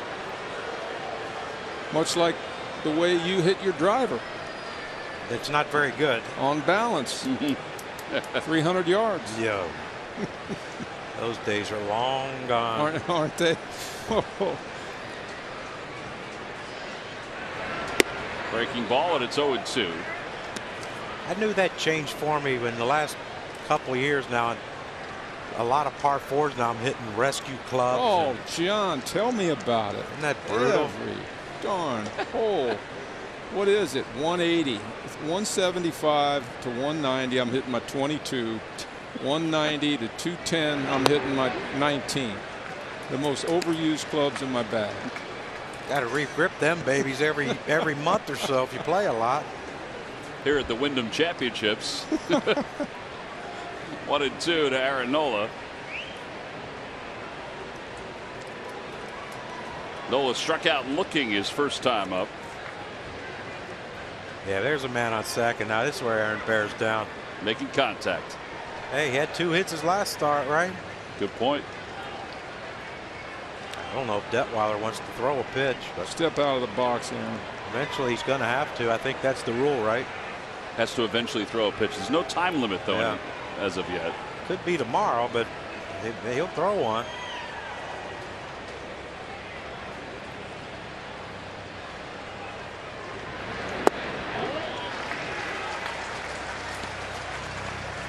On the out-of-town scoreboard, Arizona's taken a 3-2 lead over the Nationals. Eduardo Escobar's hit a 2-run home run for the Diamondbacks. Washington with a record of 58-51. A game ahead of the Phils.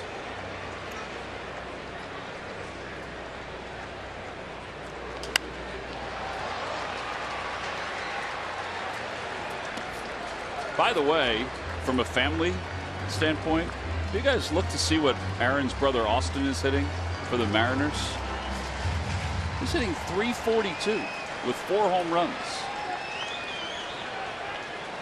Yeah, Aaron seemed really excited about it. Yeah, I asked him, man, it's got to be something your brother in the big. Yeah, it's cool. Yeah. He went around. Well, he took a little longer than his younger brother to get to the big leagues. Austin, that is, 29 years old. His brother got here a lot sooner.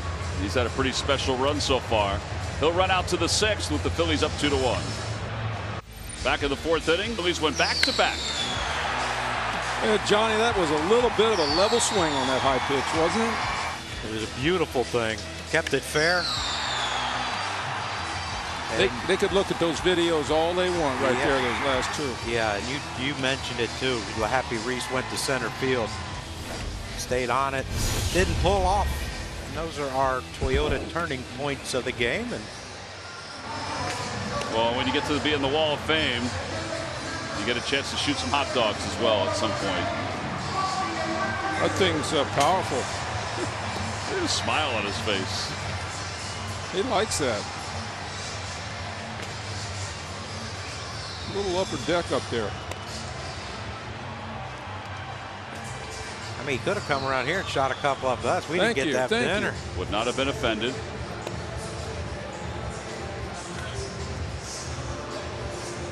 Did you guys do that when you were on the Wall of Fame? I've done it one time. Yeah. You took my son down there with you That's the one right. time. You're right. He was young, but I don't know if I did. I don't think I did. But I don't. You've had hot dogs, though. Yeah, I've had them come out of the sky, but I wouldn't mind a couple now. All you got to do, you've already said the words, so they'll be arriving here soon. Well, upstairs he walked in. He didn't bring anything. Matt, John wants hot dogs. Yeah. No, it was. It did look. Matt just said, I thought that was live. It did look live, didn't it? That's the kind of actor he is. I am pretty special. Matt, you can't ring the doorbell and then leave. Yeah. What is this? Come on, you got to come over. What is this? Light the bag on fire? Can I tell you something? Detweiler. You are my favorite Canadian ever. Huh? You, Larry Walker, Dempster. And I'm your favorite Canadian. Our favorite. Absolutely. Our favorite Canadian of all time, Matt Stairs. I don't even know if there's a close second. That's a good point. What do you think, Smitty? Oh, I think you're right behind Wayne Gretzky. I've never met Wayne Gretzky. I'll take that. I have neither. You would take that, wouldn't you? I'd take that in a heartbeat. Mario Lemieux, Yvon Cornelier. They were okay. What about Rael Cormier? Rael Cormier. Frenchie, he's right up there. He's starting to move up with fantasy camp every year with me. Frenchie? He might be second now. That's because we have the defending champions of last year. We went 6-0. I think we scored about 165 runs. Was that you and Frenchie? Or? Yeah, well, we weren't playing. Oh, no, I know that, but you were coaching. Okay, I'm going back to Gretzky. Yeah. How was the truck? It was fun. Yeah? Yeah. Smart people down there. Where? There we go. Class of 2015, the Canadian Baseball Hall of Fame. Corey Koski, Felipe Alou, Carlos Delgado, Bob Elliott. Yep. Good old Bob. Rob Thompson went in this year. Had a nice speech as well. Did you go? No. You watched it? No. I saw the replay. Okay. You saw it at some point. I saw it at some point. Yeah. So what's going on as far as the reunion goes? Anything cool happening? A lot of beer drinking. A lot of stories. Boys having some fun. Yeah. Way it should be. Swing and a miss. One out here in the sixth inning. Do the stories get better and more exaggerated as you go? It's like a fishing trip. They always do. Yeah, they do. Charlie's there. Like that home run you hit against the Dodgers is now 600 feet. It landed in Las Vegas. Yeah. Well, that's where Smitty used to hit him. Thin air up there. Huh, Smitty? Yeah. How's your golf game? Awful. We were just talking about golf on the air here. Neither one of us can hit a driver 240 anymore. It's the air. It's a muggy. That ain't it. Yeah, use the weather as an excuse, boys.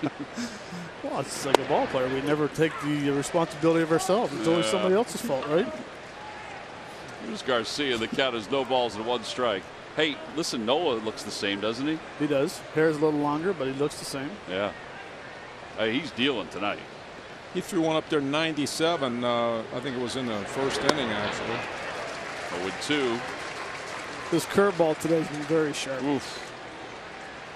And it's been it's been different quadrants, too. It's not in the same area all the time. He may throw it again right here to Garcia. Or run that two-seamer off his hip.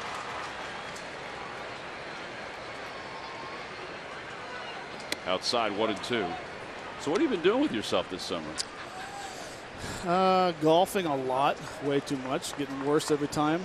Traveling through Canada and actually promoting baseball up through Canada and talking about hitting and trying to raise some money for any charity that I can go to and play golf with. Called strike 3. There are 2 outs. That's good stuff, you know, Matty. That's you're doing good things. Sounds to me like. Talking about the home run. Here it is. Oh, Lord. Moon was full that night, men. Boom. It's kind of ironic. It was really a far home run. The following year, I actually faced Broxton in Game 4 here in the NLCS, and I walked. And then Eric pinch ran. I think Chooch got hit by a pitch, and then Jimmy hit the ball to right center, and we walked him off. That's how. Yeah, that was the same game. Brutler pinch ran for you. Yeah, I don't know why. I mean, what's Charlie thinking? No idea. No idea. I mean, how does he not look at you and think Speedster. speed? You know, Dave Roberts. You know, postseason, the biggest postseason stolen base. Dave Roberts, Matt Stairs. Yeah. Charlie didn't let that dream happen, did he? I was the only guy in that team that had the green light the whole year. Yeah. I knew I wouldn't try it. 2-0. You know, it's funny you mentioned that about the walk, and you, obviously your teams were so good. Those teams were so good. The moments that that team had for those 2 years. I mean, you know, we forget about 09 National League pennant, but there were some really impressive moments that year too. There was, and we didn't rely on one person to do it. You know, if it wasn't you know, Ryan or Jimmy or Chase, it was somebody else, Pedro, whoever it was. Raul had an unbelievable year that year. Unbelievable year.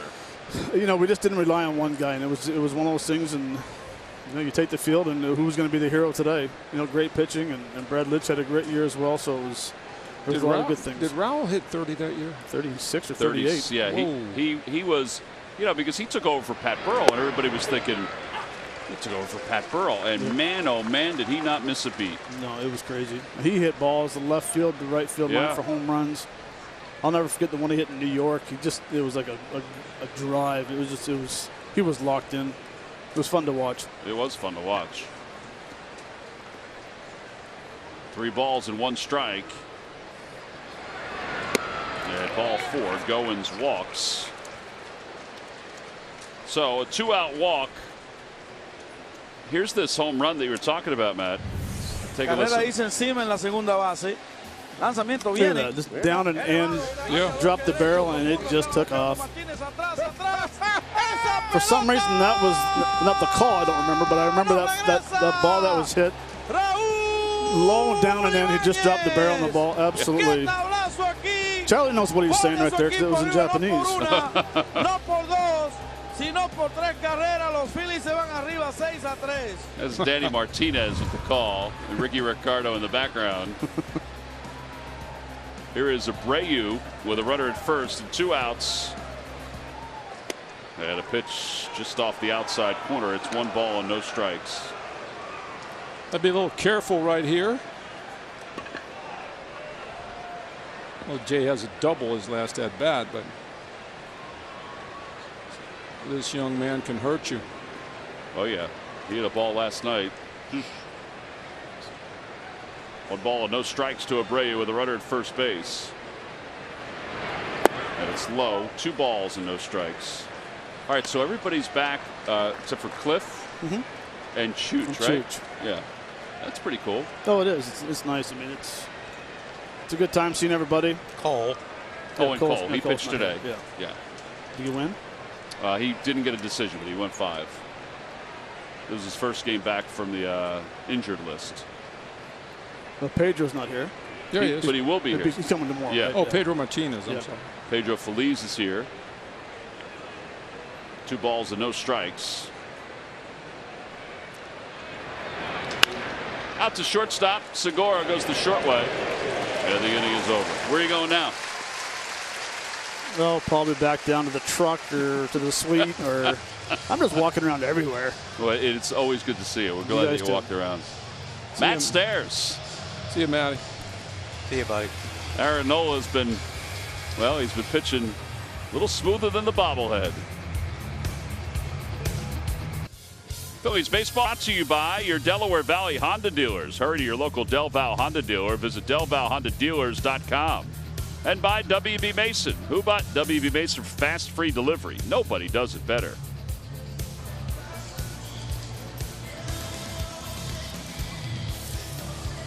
Bobby Abreu going around the warning track saying thank you to the fans on this night that he's honored here at Citizens Bank Park, all part of Alumni Weekend, brought to you by Toyota. We go to the bottom of the 6th inning. Cesar leads it off, a swing and a miss at the first pitch.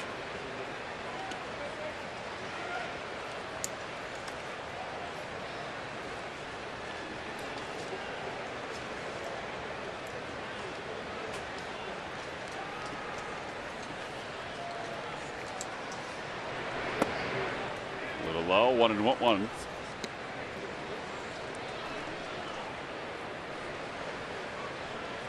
I know Aaron's pitching really good. Still like to see a few more runs on that board.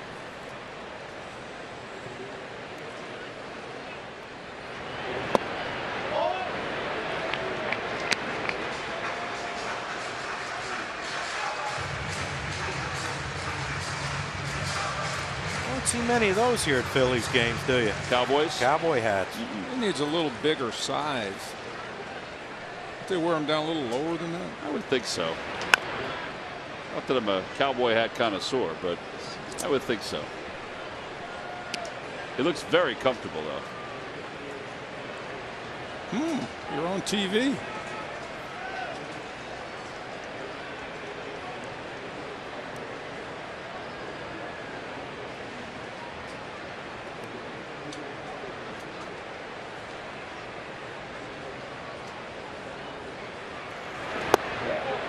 And Cesar strikes out.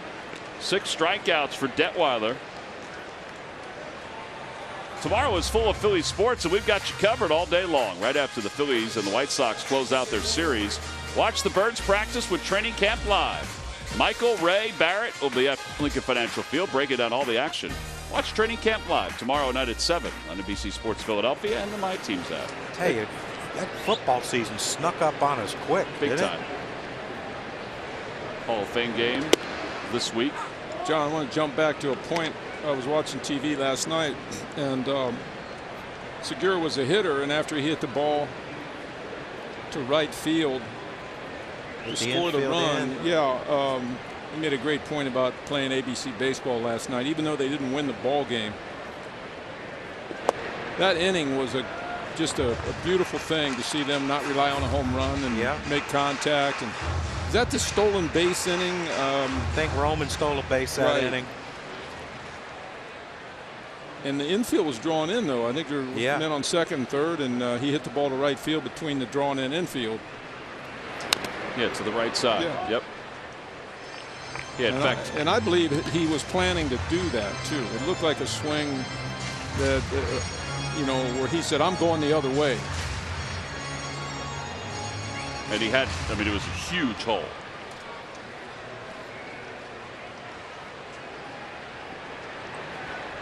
And I think that's where sometimes this exit velocity can be a little misconstrued. Back at third, Goins, long throw, and Abreu hangs onto the bag. You don't have to hit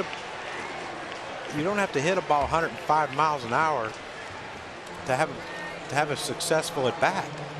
That was a beautiful at bat. What's the exit velocity? 60? But it doesn't matter. Reese's double in the first inning yesterday. What was the exit velocity on that? But that was a great piece of hit. Now this is exit velocity. Yeah, this had a lot going. StatCast AI powered by AWS. That's 109 on the exit velo.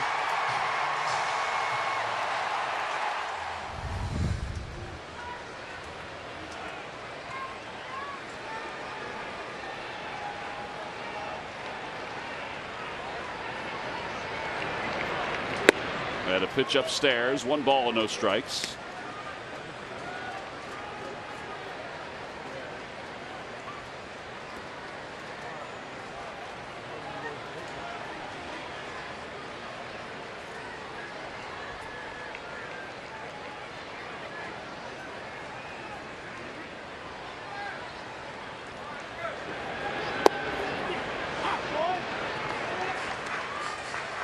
guy's been pretty good tonight.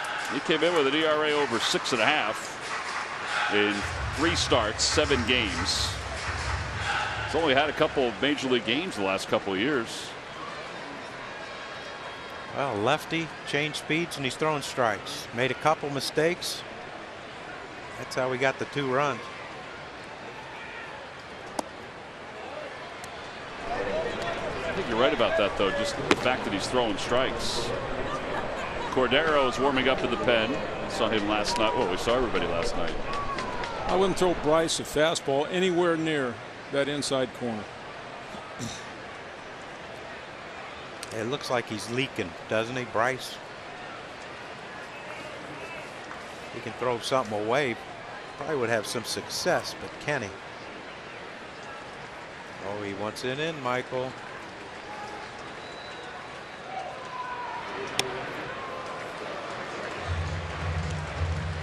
Missed way in. Maybe his last hitter. Something looming in the on-deck circle.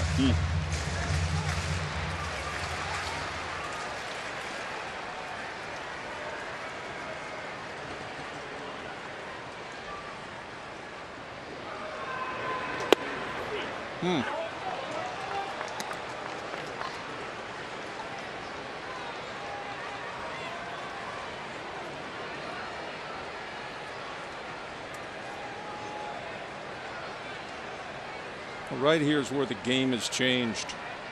He could throw anything to Bryce right now, no matter who's in the on-deck circle.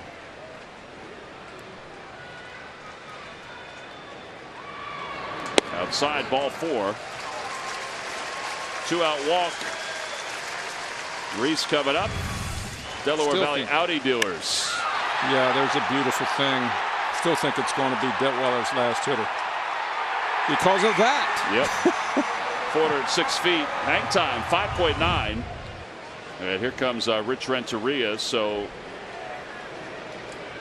he cannot be unhappy with the job Detweiler did tonight. Yeah, Rick Renteria takes the baseball. 5 2/3 for Detweiler. He's still responsible for the runner at first. And a right-hander coming in, Jimmy Cordero, to face Reese Hoskins. Next visit to Citizens Bank. Buy and manage game tickets, redeem special check-in offers, access exclusive content, and much more. Download the MLB Ballpark app today. Jimmy Cordero will take over on the mound for the White Sox. Jimmy Cordero was bringing it up there last night. He sure was. We mentioned last night that when he was with the Phillies organization, he would hit 100. He's still high 90s.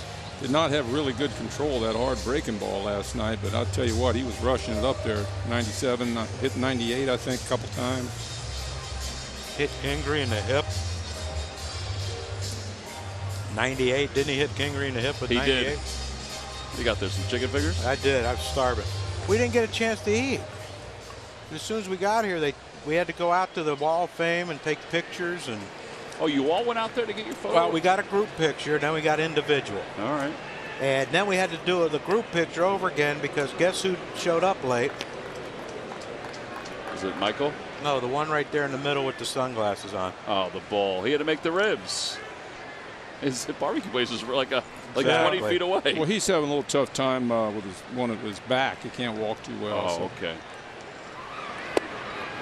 We're going to use that excuse, Michael. I was going to say, you and Mike, I thought it was Mike. You and Mike left together, so it couldn't have been either one of you two. No. It was the ball. That's the original. Look at Bub. I was like, where's the ball? Yeah, that's the original. Well, that'll get thrown out, that one, because the second one, they fixed it so we're at little angles with each other. Yeah. That's because Bull jumped in the middle. We had to angle ourselves around Bull. 1-1. How's Lefty doing? Lefty looks the same, good, good, talkative. He might be at the end of the bar over there having a few libations with people. No, not our Lefty. 2 balls and 1 strike. Got a new shoulder. Left shoulder. Oh, did he really? Yeah, I figured you'd guess that if it was a new shoulder. The left one? Can he crank it back up again and get out there? Probably. Probably. Swing and a miss. 2 balls and 2 strikes. That was one of the funniest things during Bobby's induction ceremony. When Bo was reading off all the stats, you know, on base, batting average, 2,400 hit, blah, blah. Some guy in the stands yelled, "Sign him up." Apparently he's not enamored with our offense right now. And some people talk about Bobby's sort of analytic numbers, how they'd be through the roof in this day and age.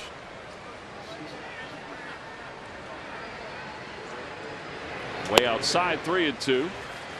Now you can't tell me that pitch was only 91. Mike, our computers do not lie. Well, not all the time anyway.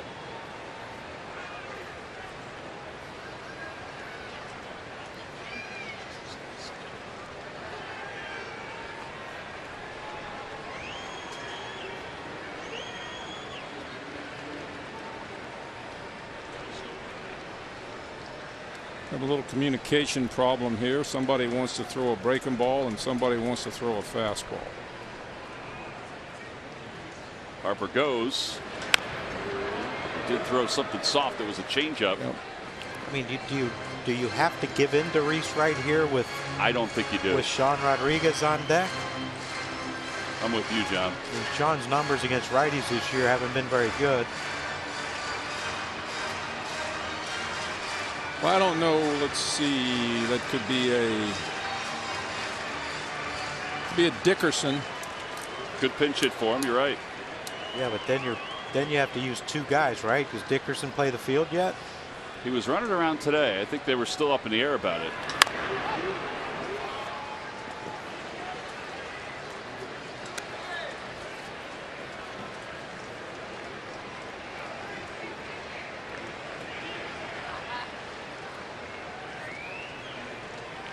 Ball or 3 balls and 2 strikes.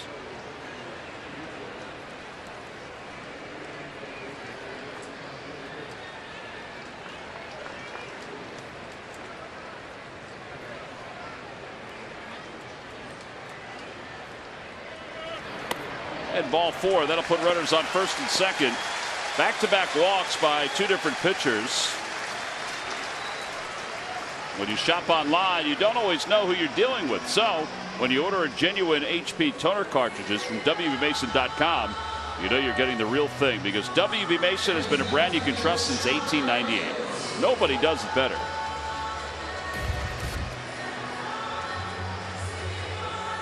Two on and 2 outs.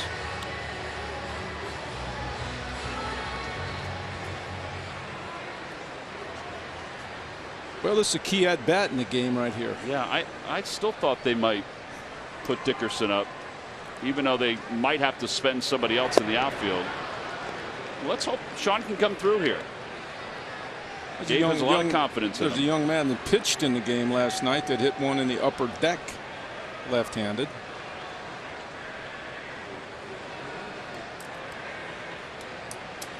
No balls and 1 strike to Rodriguez.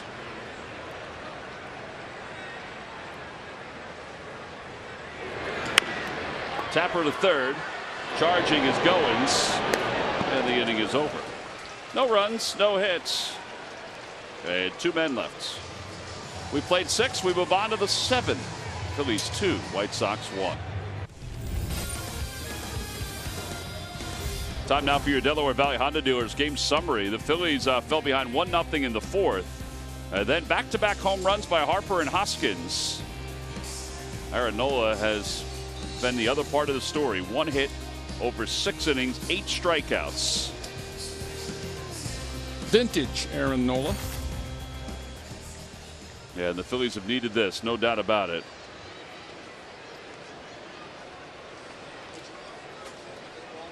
John Jay leads it off.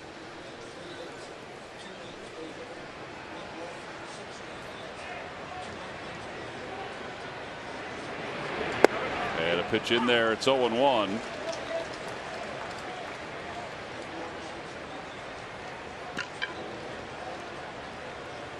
Jay doubled home the run for the White Sox. He has the only run, or the only hit, I should say. 0-2.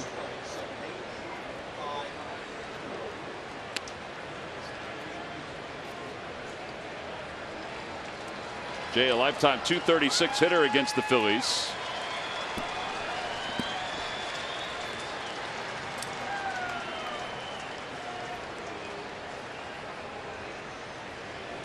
It slid away. That was the 9th 0-2 count for Aaron. That's how good he's been around the strike zone.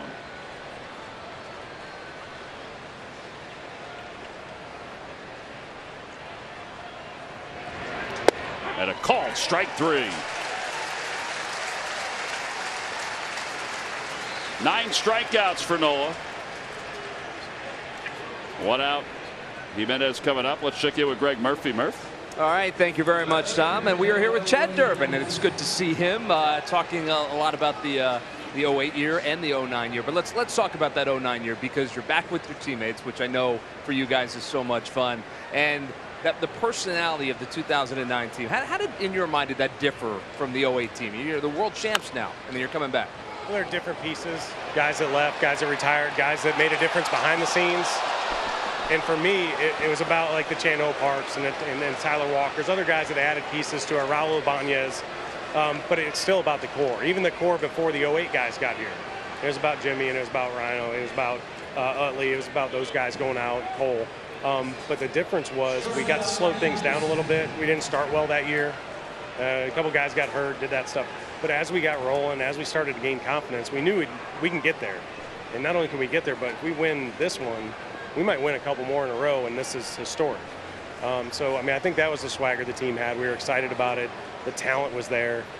Just, you know, we fell short. That was a good Yankees team. I think we were better than them, but obviously they beat us, so we don't get to say much about that. You know, when you think back to that time, and, you know, you'd already had that sensation of winning, and winning in a city like Philadelphia, and knowing what that meant to the city of Philadelphia.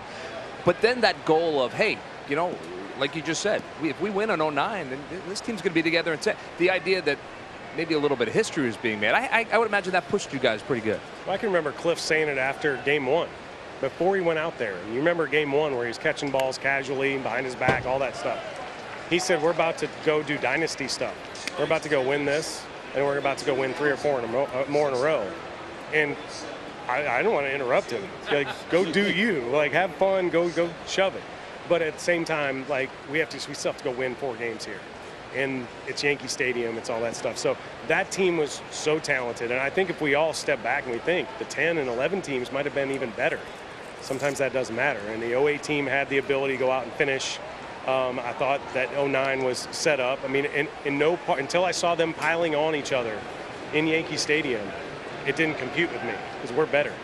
And I think you need that as a team. But, I mean, as far as the guys, getting to see guys slow it down this year a little more. In 08, it was a rush of information. We talked about that before we got on air. And then even here is the 10-year reunion. I get to slow it down a little more. And in 2019, I'm asking more questions to guys, thanking more people behind the scenes, thanking media, thanking staff for everything they did. It's just been, I mean, to be in Philadelphia and do this stuff is special. You know, we just saw back-to-back home runs a couple innings ago, Bryce and Reese, and this place got pretty loud. Bring back some pretty good memories for you? Oh, I can remember the towels getting going and the crowd before games, during games, the 08-9, 10 playoffs. Nothing gets louder than Citizens Bank Park. It's awesome. I'm glad my son is 12 today, Cade, who was out on the field after we won 08. And for him to get to experience just a little bit of that noise, to get excited about some of these guys that are going to be long-term Phillies and hit home runs. It's just a lot of fun for me to watch it as a third party instead of out there on the field. It's been really cool. You get a chance to be with your teammates this weekend, which I know is fun for you guys. John and Mike were just talking about how the stories, and they get exaggerated, they get a little bit better, they get a little bit deeper, the jokes get a little bit funnier. Is that how you're experiencing it so far? Yeah, balls went further. Balls are thrown harder. These guys are never going to be as good as we were, that type of stuff. But at the end of the day, these guys are as talented or more talented than we ever were. It's fun to watch this group kind of start to put it together. I mean, there's a lot of talent on this field. Believe in everything about him. Watching Aaron Nola, who's from Baton Rouge, I'm from Baton Rouge, come into his own, kind of be the anchor of the staff, which he is. Last year was phenomenal, but doing his job, keeping us in games.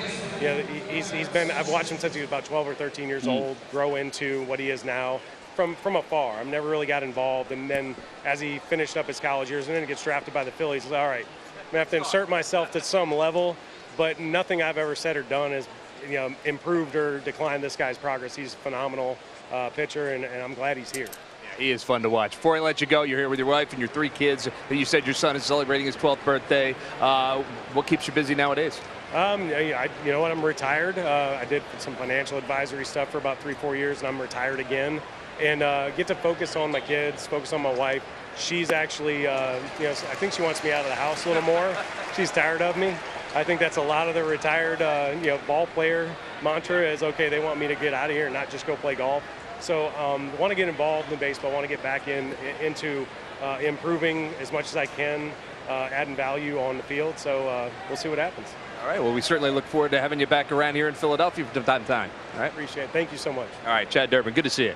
Good to see you. Guys, back to you. Man, I'll tell you what, his answer about perspective, whew, that was pretty heavy. That was cool. He was such a big part of those 2 years with the Phillies.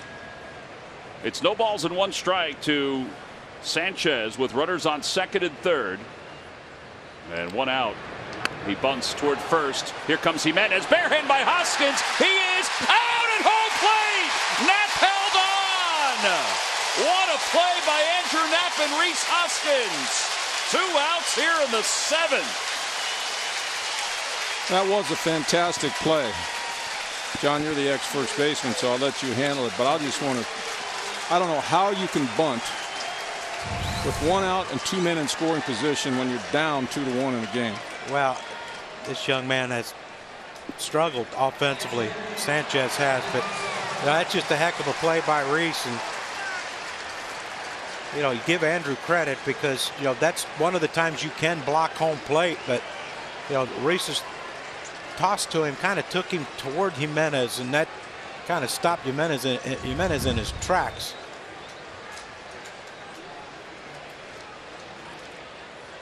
Well, they're talking about Skoll, who's being introduced as a pinch hitter. And earlier in this inning, the ball that Jimenez hit, where Maikel Franco lost his footing, made a heck of a play to get it to first. The Phillies didn't have a challenge left, but replay shows that this should have been an out. I mean, look at that play by Franco. Ball dies for a moment, and he is out, but there was no replay.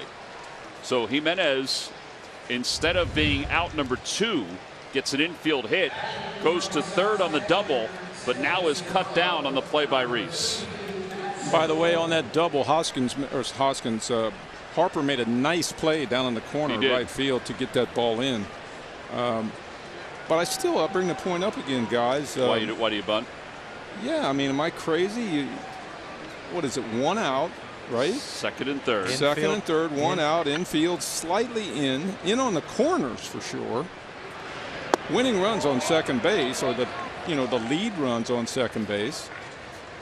Fly ball ties the game up. I would agree with you, Mike. And you're on the road playing for a tie. But they are an offense that has struggled. Maybe that's what Rick Renteria's thought was.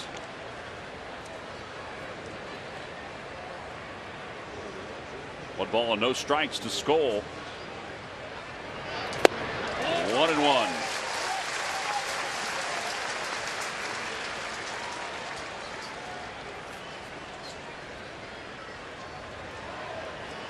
Skoll had the RBI single last night with 2 outs, 2 strikes in the 9th inning to tie the game up. The 4th time this year the Phillies got within 2 outs and 2 strikes in the final at bat for the opposition, where they could have put a victory away and couldn't do it. Another breaking ball, 1-2.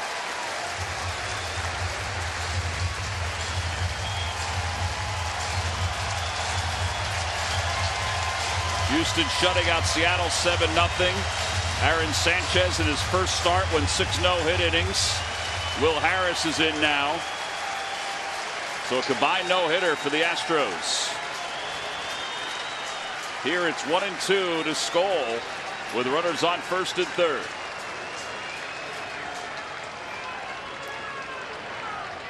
And the pitch. Swing and a miss. 96 miles an hour. 10 strikeouts for the 12th time in Aaron Nola's career. The inning is over.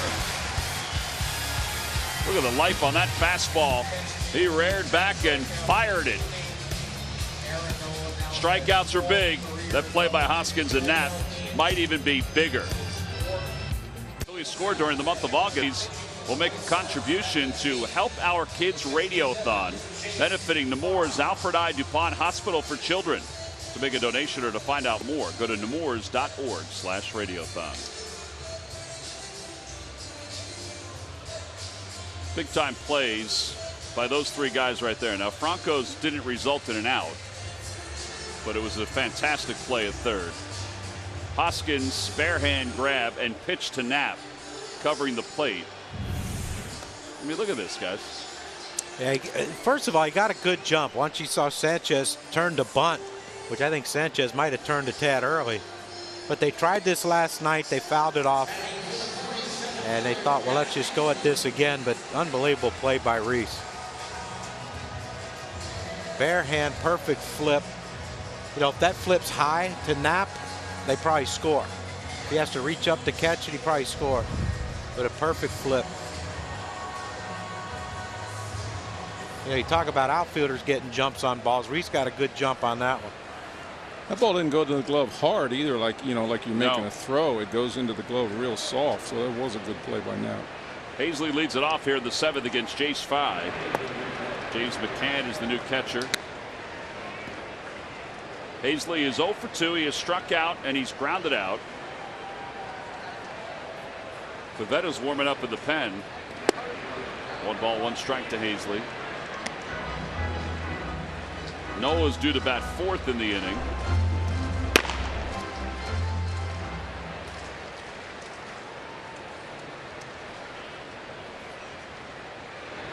Outside, 2-1. Having a banana. A little potassium. He ain't getting much of it. He threw most of it away. We have to chat about that with him. 3-1.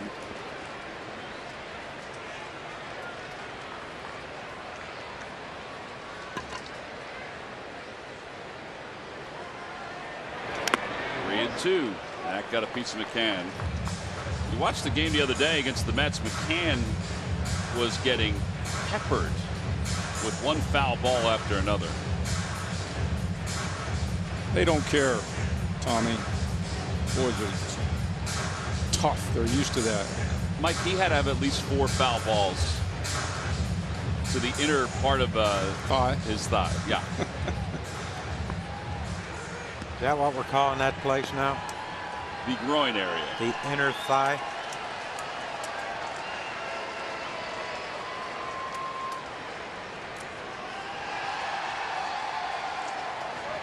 Way outside, ball 4. Hazley walks.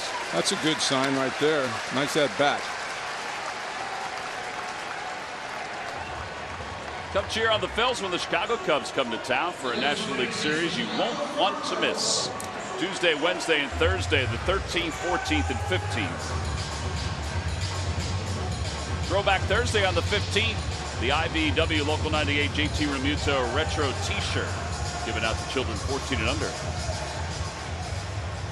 And Wednesday, it's Goya Latino Family Celebration.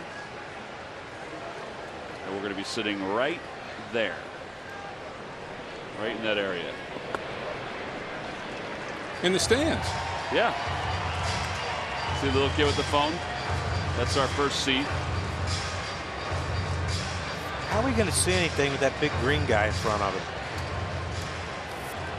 Big green guy is probably going to be part of the act that night, John.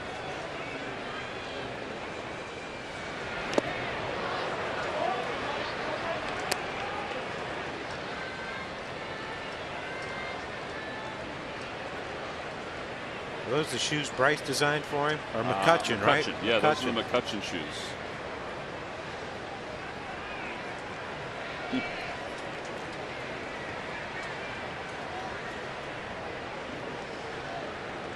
One and one, Franco. 1-2.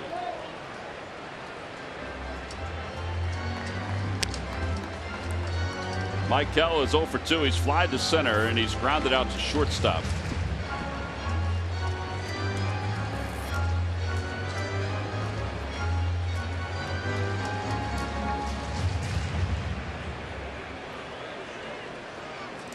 A little contact can be big. Put the ball in play.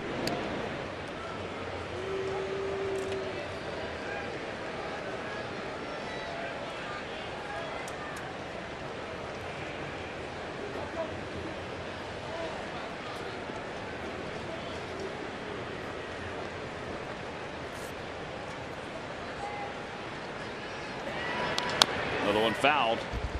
Franco stays alive.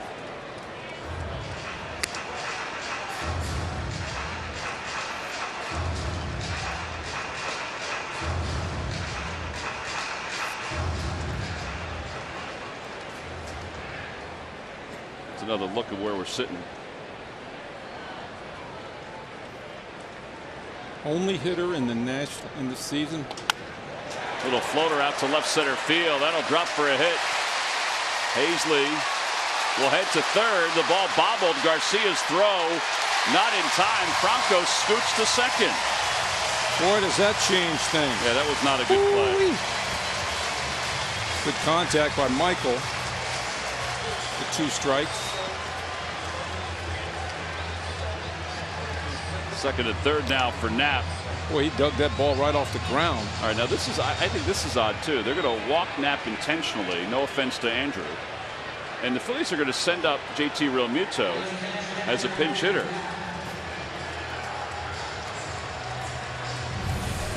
Here's the play in left.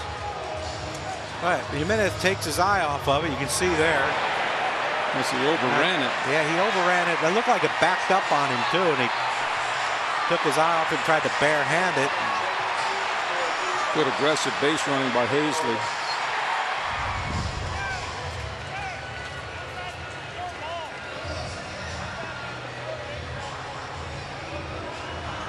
All right, now they're telling Gabe that they're not going to walk Andrew Knapp. Change your mind.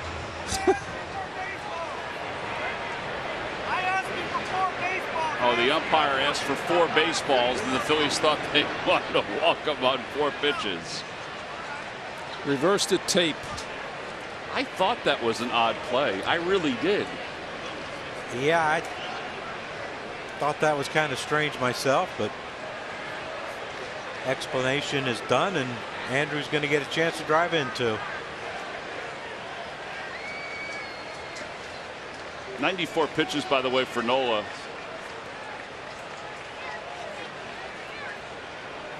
I wouldn't mind seeing him go back out there for the 8th inning. Maybe he still will. Let's see what happens here.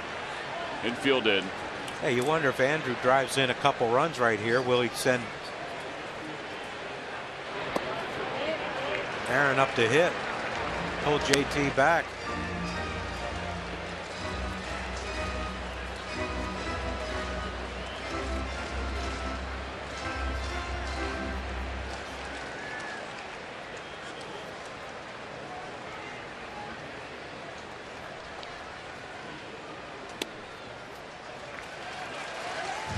Here we go. Tim Timmons puts his 4 fingers up. And Knapp says, I'm out. This game is crazy, isn't it?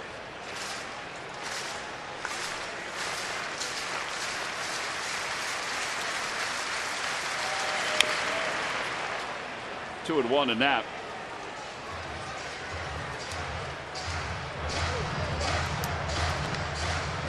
Kobe is warming up in the pen.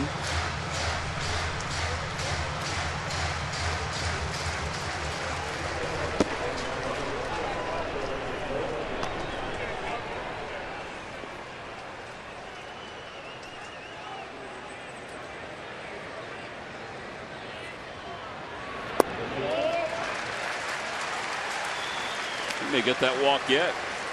Could have saved a lot of time, Tom. Yep. If we had just went with the original plan. Speed up rules. Well, he should get something good here to hit. It's either going to be a ball four or a very good pitch to hit.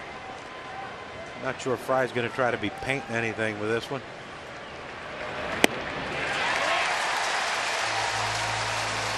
Bases loaded for JT.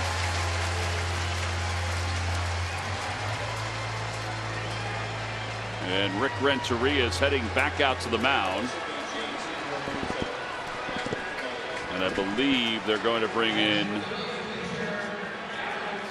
a right-hander. There it is. All right, so JT will pinch hit with the bases loaded. Nobody out here in the bottom of the 7th. Phillies lead it by 1. We'll be back right after this. Coverage and control you need with Xfinity. This is beyond Wi-Fi. This is X5. Bases are loaded here in the bottom of the 7th inning. Nobody out. Dylan Covey will take over. He was just summoned from the minor leagues today. There he is.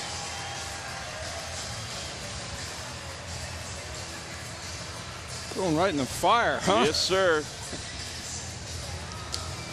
Aaron Nola, by the way, 7 innings, guys, 3 hits.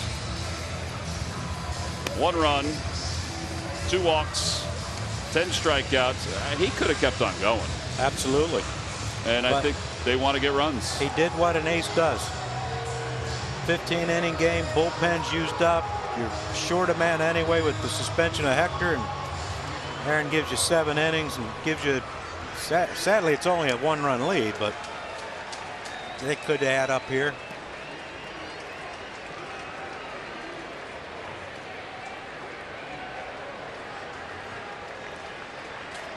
It's a fun time to hit, John. Bases loaded, nobody out, infield in.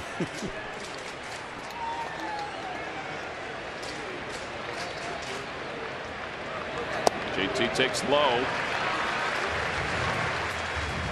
Right-hander coming straight over the top. Yeah, with an ERA of just under 7 in the big leagues.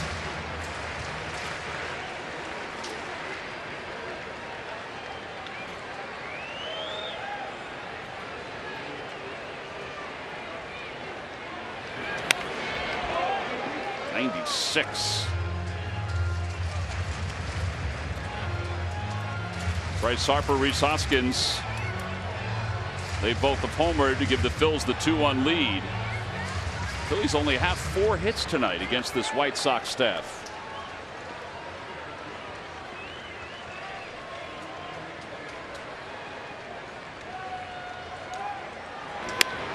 Out to shallow left field. Jimenez has a strong arm, but Garcia is going to make the call and the catch, and the throw cut off.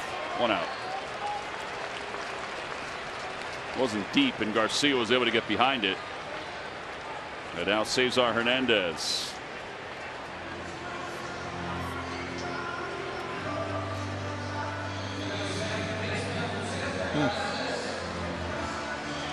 Cesar is 0 for 3. I just got under it.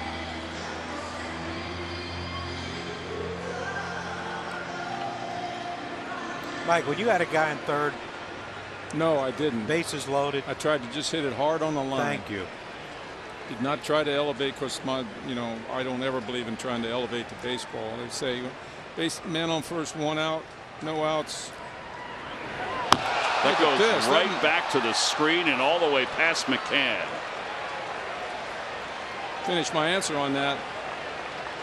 I just believe in hitting it hard on the line and on the ground. If they hit it right at an infielder, so be it, but I do not want to pop up. Tell you what, if that's a set play, that's a heck of a play. Yeah, that's a tough one there. It is.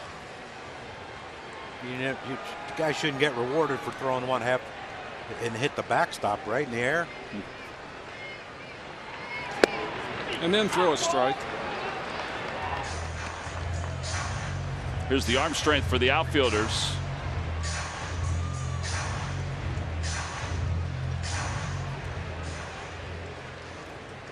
Just a hair below average. Well, I thought Jimenez, the reports are Jimenez has a better arm than that. Out and left. To the right side. They're going to try to turn 2. There's one. Anderson's relay, not in time. A run scores, 3-1.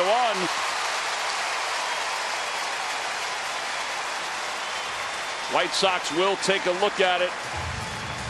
Joe McEwing on the phone. It looked like Cesar beat it.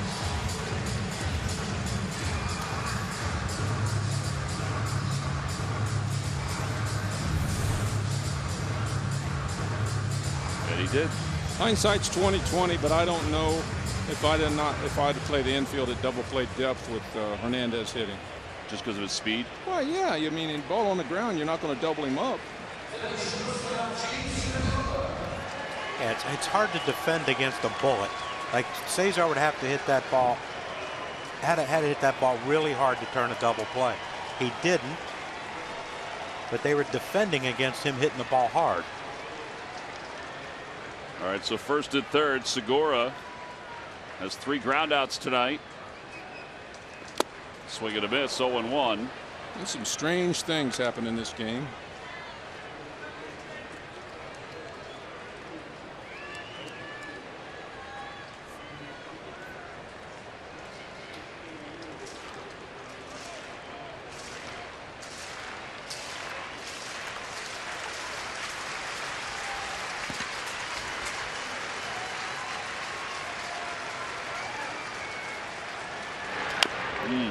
Off the foot of Segura, all the way up the first base line. From Houston, bottom of the 8th inning, Astros 7, Mariners nothing. Joe Biagini, who along with Sanchez just acquired from the Blue Jays, and Will Harris, all 3 of those guys have combined for a no-hitter at this point. They're about to head to the top of the 9th inning. Thought that was a very good move by the Astros. Aaron Sanchez, you know, you watched him a couple years ago, thought he had a chance to be like a legitimate top of the rotation, then injuries and performance. But if those guys in Houston can fix him, they got something special. Cesar goes. Did he go? Oh, they're saying that it hit him. Bases are loaded.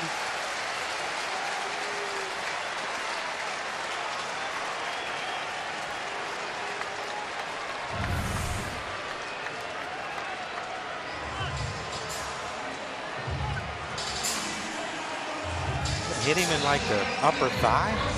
I couldn't tell.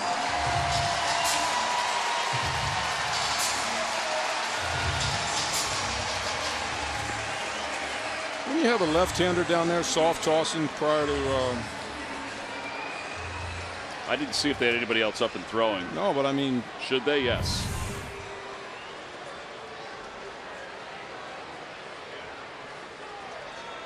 If it hit him, it was ever so slight. He shook his hand out.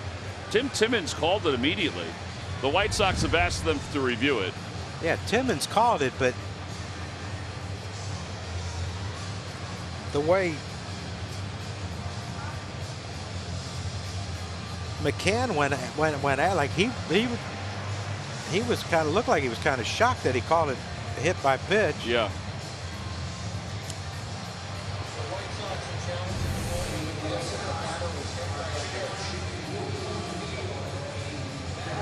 I just don't know if there's enough to overturn it. Not the way to take that pitch, John. Remember, you want to turn away from it.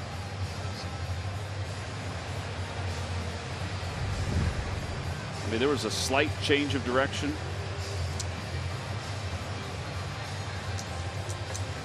Here we go. Mike Winters on the right makes the call. It is a hit by pitch.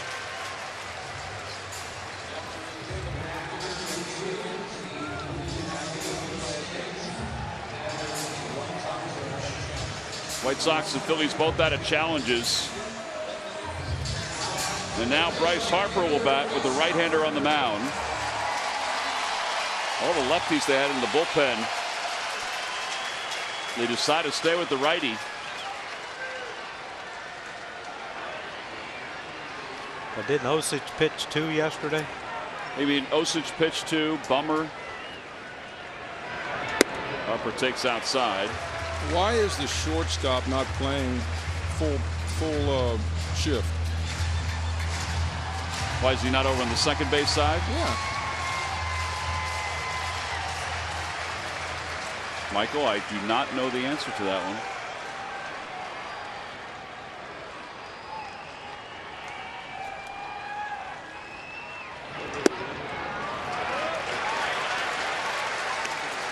Price is seeing the ball good. That's a bad sign for the White Sox. Seeing it good, and now he's ahead 2-0.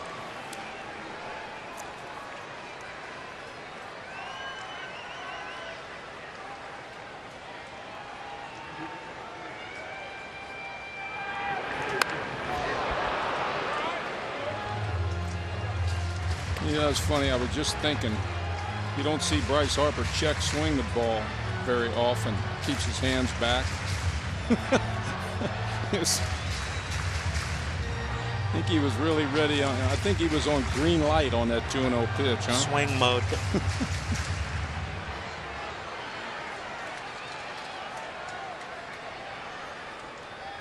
Nobody up in that Sox bullpen.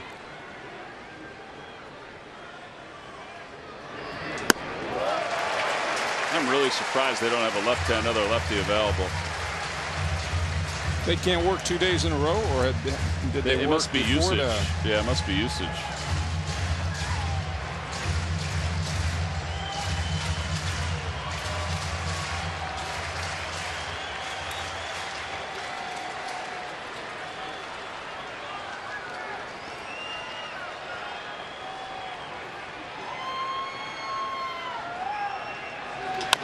Over to first base, fair ball. Abreu's got it. 3-1 on the putout. Phillies leave him loaded here in the 7th inning. Let's hope it doesn't come back and haunt them. They did get 1 run, but they leave 3. On to the 8th, 3-1. Phillies on top. Phillies baseball is by your local Chevrolet dealers and by the Pennsylvania Lottery's new scratch-off massive money match. Players must be 18 or older. Please play responsibly.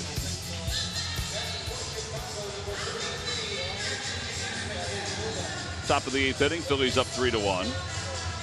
James McCann will be the new hitter, be the first hitter, I should say, for the White Sox. Nick Pivetta is the new pitcher for the Phillies.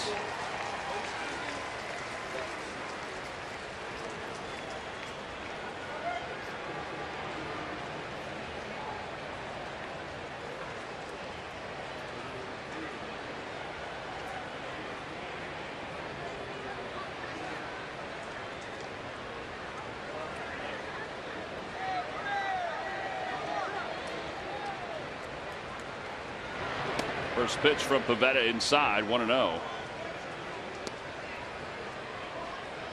McCann 276, or I should say 277. 12 homers, 33 runs batted in. He was a busy man last night behind the plate. He and Real Muto. He had a hit. He also walked, struck out a couple times.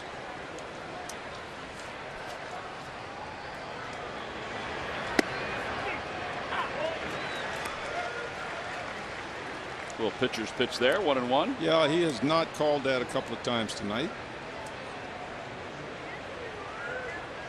Like a lot of guys on the Phillies got haircuts today. Barber must have been in. Every time a Phillies pitcher reaches 95 miles per hour or more, Comcast will make a contribution to Phillies charities. Phillies baseball is brought to you by Xfinity, the fastest internet in Philadelphia.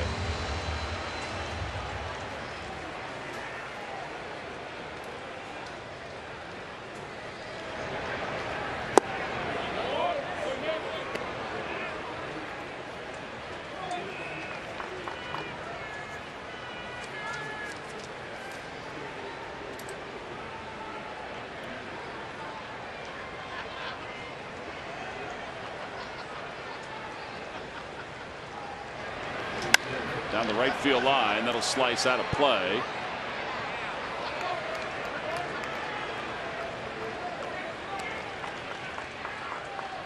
And it remains 2-2.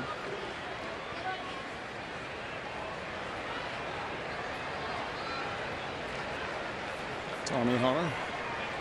Tommy with his arm in a sling. Coming back from the flexor surgery.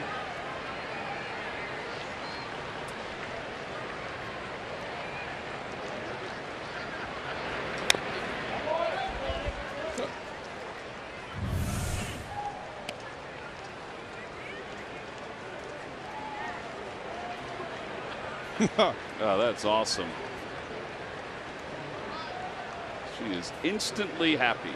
Tears of happiness. Tears of joy. A baseball can make somebody happy. Yeah, game spreads the love. Out to right, not deep. Here comes Harper, and he'll make the grab. One out here in the 8th inning. Pretty good closing speed there, Michael. Yes, sir. He got a heck of a jump on that ball, too. I'm sure he read the swing by the hitter.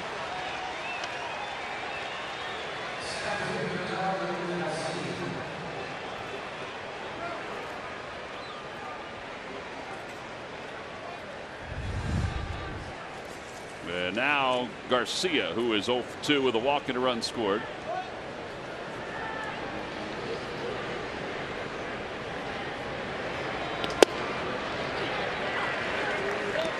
There we go, 9-6.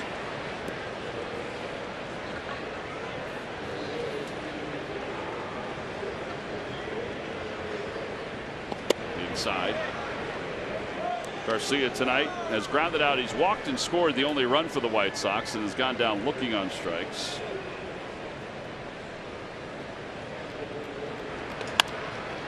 Right at Franco.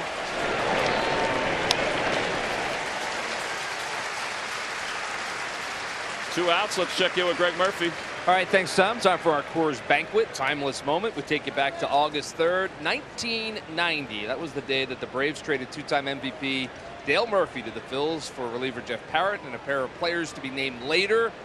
He would go on to play for the Phils from 1990 to 92, hit 27 home runs in that time, drove in 116 runs as well. Tommy Green ended up being the player to be one of those players to be named later in that deal as well. That was August 3rd, 1990. Turned out to be a good trade for the Phillies. Tommy Green, one of Johnny's teammates. Was Ben Rivera in that trade too? As the other player to be named later? Yeah, I think Ben came over from the Braves, I believe.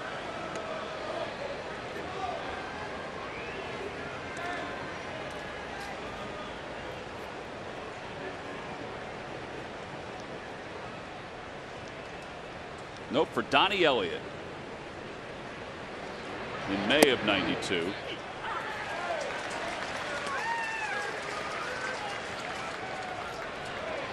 Tell you, that's tough to find a finer human being than Dale Murphy. I think he's going to be here this weekend, right? Is he going to be here this weekend?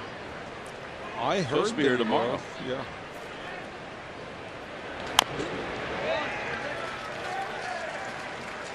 Nick showing a curveball with some good bite on it here this inning.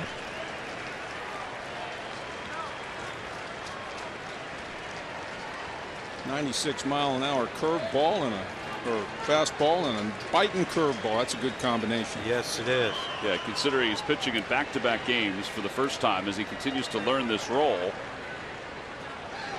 Swing and a miss. And a 1-2-3 8th inning. It's good that he shows a little emotion. He gets the White Sox in order. He picks up a strikeout to finish up the 8th. Curveball was nasty. We head to the bottom of the 8th inning. The Phils up 3-1. Sucks.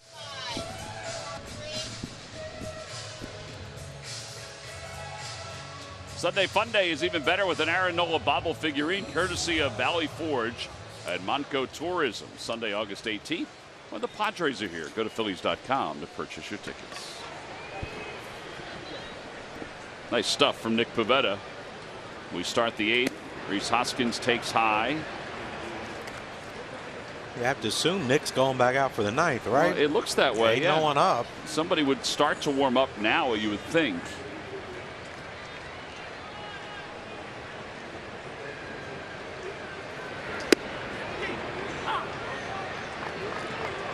Obviously, not many people available for the White Sox. Covey continues on. There's Roman Quinn. Not available tonight to pitch. Nope. He is not going to pitch in back-to-back games for the first time in his career. Gabe did say the next pitcher up was probably going to be Adam Hazley. Yeah, I talked to Adam about that today. We were down in the dugout and asked him, and he said, yeah, it was discussed. He goes, I think I was the next on board. Now, Hazley threw hard when he was in college, but I don't think that they would want him to throw hard the way he did in college. He just hasn't.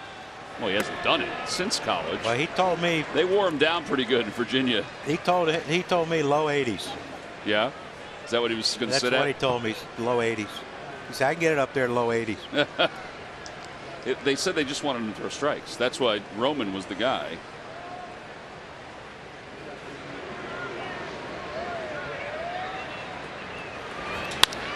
Off the mound, picked up by Sanchez. He was configured perfectly. See, that's a knock right there. I would have hated that. Have to shift on me like that. How about if you played it on the turf and that happened? Ooh. You want to pitch, don't you? Me? You wanted to pitch, didn't you? When I played, absolutely. Well, I wanted to play one game every position. I remember the players that did that. Did Minnie Minoso do that one time? Sounds right.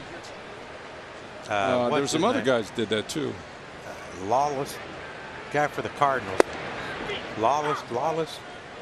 Is it Tom Lawless? Tom Lawless. Remember he hit that home run in the postseason that barely scraped the wall, and he stood there and watched it and flipped his bat, and it was like his third home run ever or something. I think he played every position. Jose Oquendo? Might have been one. It's a long run out to that outfield, John. Yeah, you'd have to space it out. Every inning. First base dugout, go to left field in the first inning while you're fresh. Out to left center field.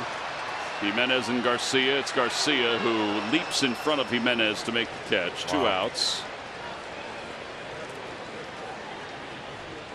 On the latest At the Yard podcast, Corey and Jim talk about the Phil's acquisition of Corey Dickerson and Dan Strelly, as well as some of the bigger moves from around the league. It's the At the Yard Deadline Spectacular. Listen online. All right, so Bert Campaneris, Cesar Tovar. There you go. I know Cesar. Cesar cost me a 200 batting average back in 1970. A 200 batting average? 1973. Yeah, the last series he refused to play for some reason with, I guess it was Danny Ozark at the time. So I had to play third base that series. And I think I went you were hanging on by a thread. I was hanging on. I was like 201 going into that series. And I dropped down to 196 because I had to play. You believe that? It's not fair. All Cesar had to do was play, and I'd have hit 201. Bob Gibson could have changed your whole career around. I know. Bob Gibson was one of those guys that I had to face in that thing. Oh, what could have been. All right, so it's Campaneris, Cesar Tovar, Scott Sheldon, Shane Halter, and Andrew Romine. Wow. Well, the last couple, I don't know, but no Minnie Minoso. No Minnie. Hazley strikes out. 87-mile-an-hour changeup. No runs, no hits. Nobody left. Time for the 9th inning. Nick Pavetta's going back out.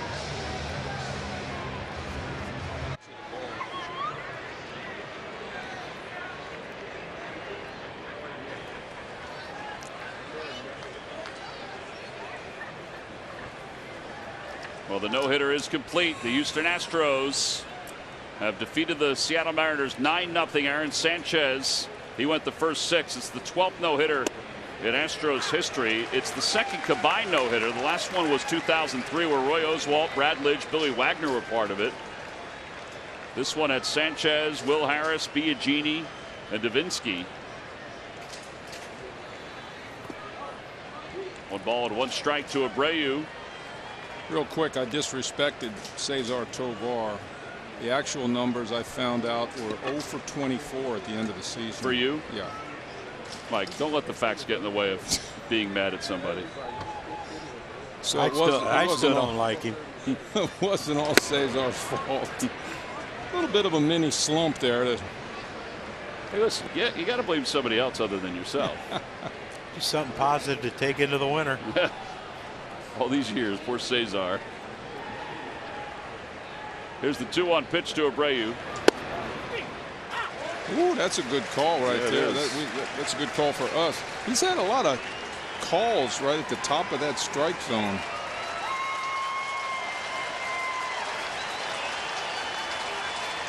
Two and two.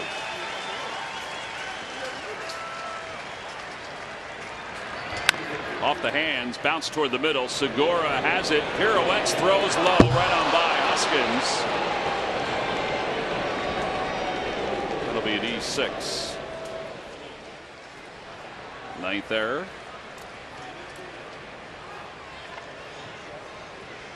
And here's John Jay. Yeah, I think Gene forgot who was running on this play. Yeah, he had plenty of time. First of all, he made a heck of a play. The ball stayed down on him, and then the 360 turn. You see, Abreu's not even in the picture.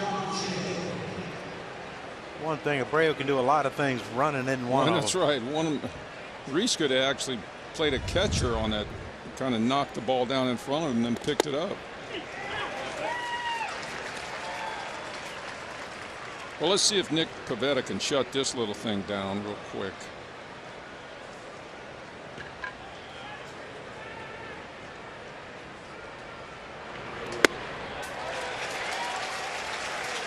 You know that ball's hopping up there, 96 right there.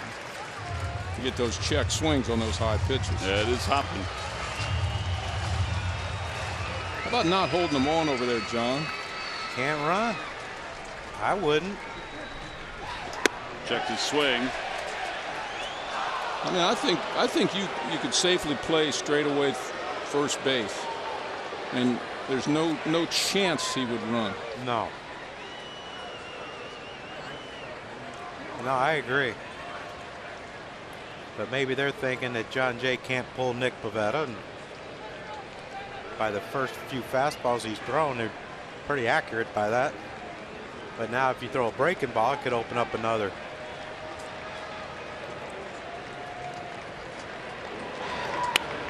Down the left field line, Rodriguez on the run. That's a fair ball.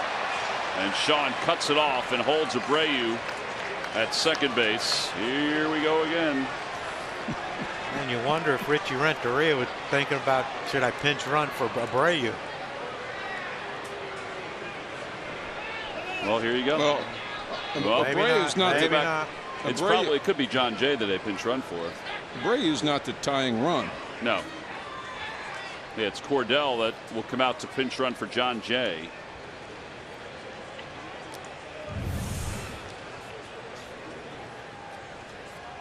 Right on the outside of that line. Look at this. Wow. Look at the chalk kick up and everything. Couldn't have dropped it any better than what John Jay just did right there. No, but what I'm saying, though, if they pinch it or pinch ran for Abreu when he's on first, would Sean Rodriguez have come up trying to fire to third if they had a fast runner, and Jay could have got to second?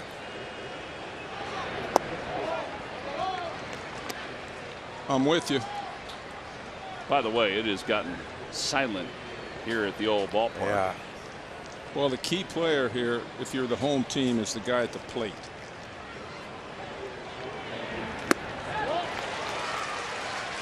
Because as the home team, worst case for you is a tie ball game because you have last at bat. So you got to do everything you can to keep that batter off of second base.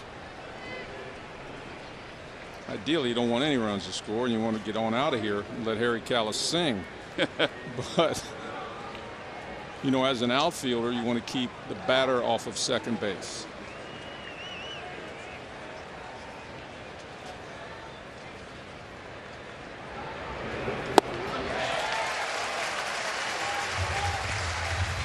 Tough one to hit right there, even though it was a little up. It's all about the bite, maybe the bite in that curveball.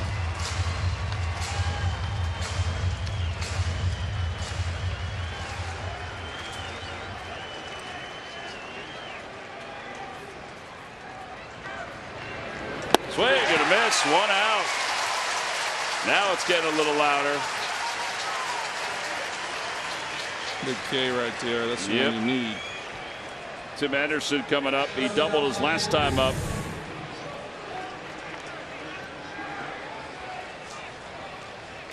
That knuckle curve, man, that's a sharp breaker there. Look how far he minutes out front of that baby.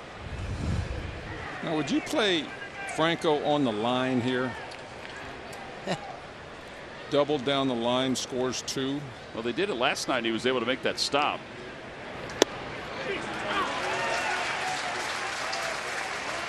Yeah, I mean, there's statistical data that tells you that it's a smarter play to play regular than it is down the line.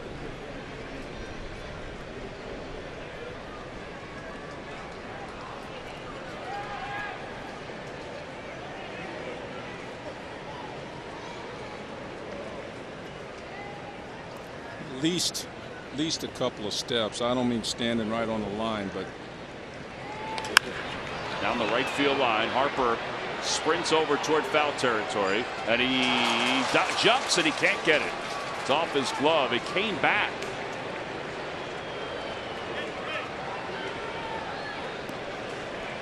Oh, and 2. Grabbing his hammy. Just misjudged it. I mean, it came back.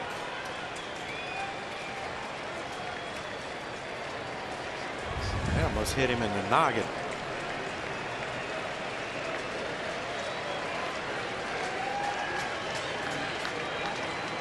He wants that over. I Yeah, know he thinks he should have caught that. He's ball. frustrated with himself there. No balls, 2 strikes to Anderson with runners on first and second.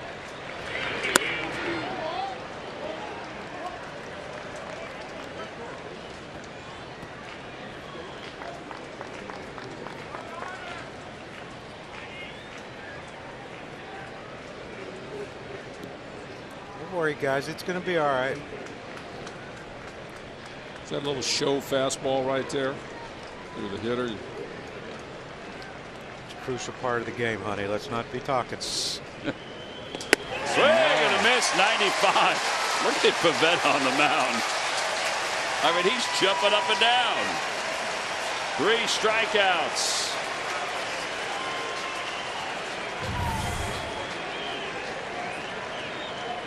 Yeah, give him a little Goose Gossage look out there.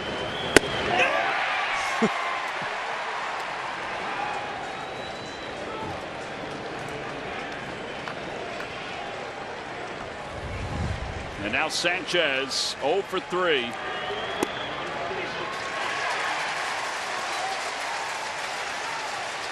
When's the last time you saw a 6-out save? This will be his first, Tom? Yes. Down the left field line.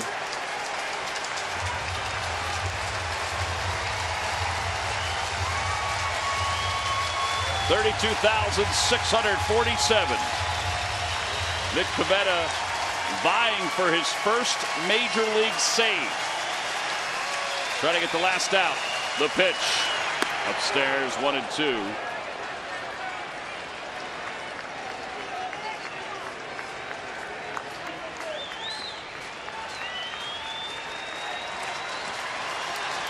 But your first save being a 6-outer.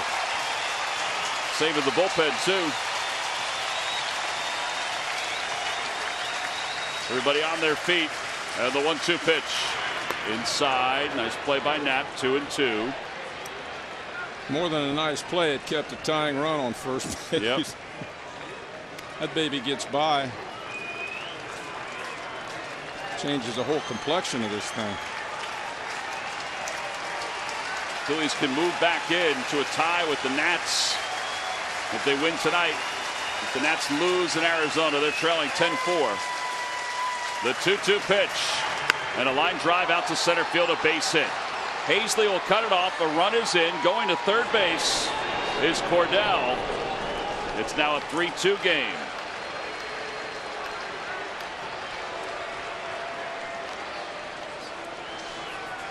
First and third, 2 outs. And Engels coming up as a pinch hitter. Chris Young out to the mound.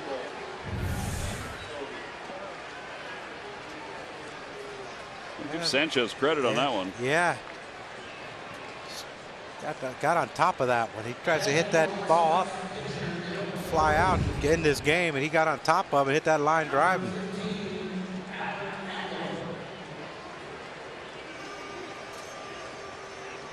Now you just the worry here is Nick getting overamped and bouncing a breaking ball.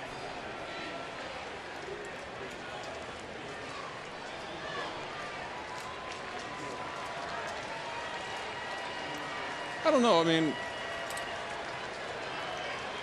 let him get after it. Just keep getting after it. You know, it's a good growing moment for Nick Pivetta, right? Yeah. Give a knock up. It's only the tying run on third. Just keep blowing it up there, 96.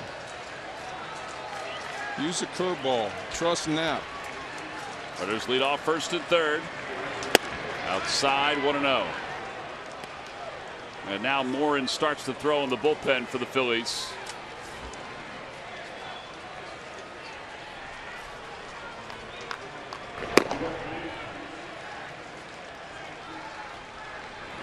Two and 0.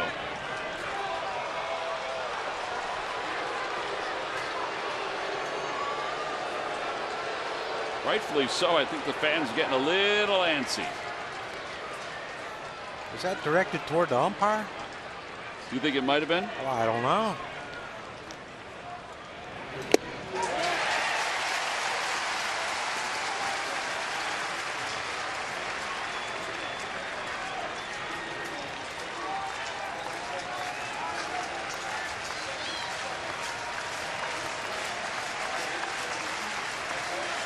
Two and one. Runners on first and third. Down the right field line out of play. 2-2. All right, here we go again. 4 times this year, the Phillies have been down to their final out and final strike and have lost the game. Trying not to allow it to happen again.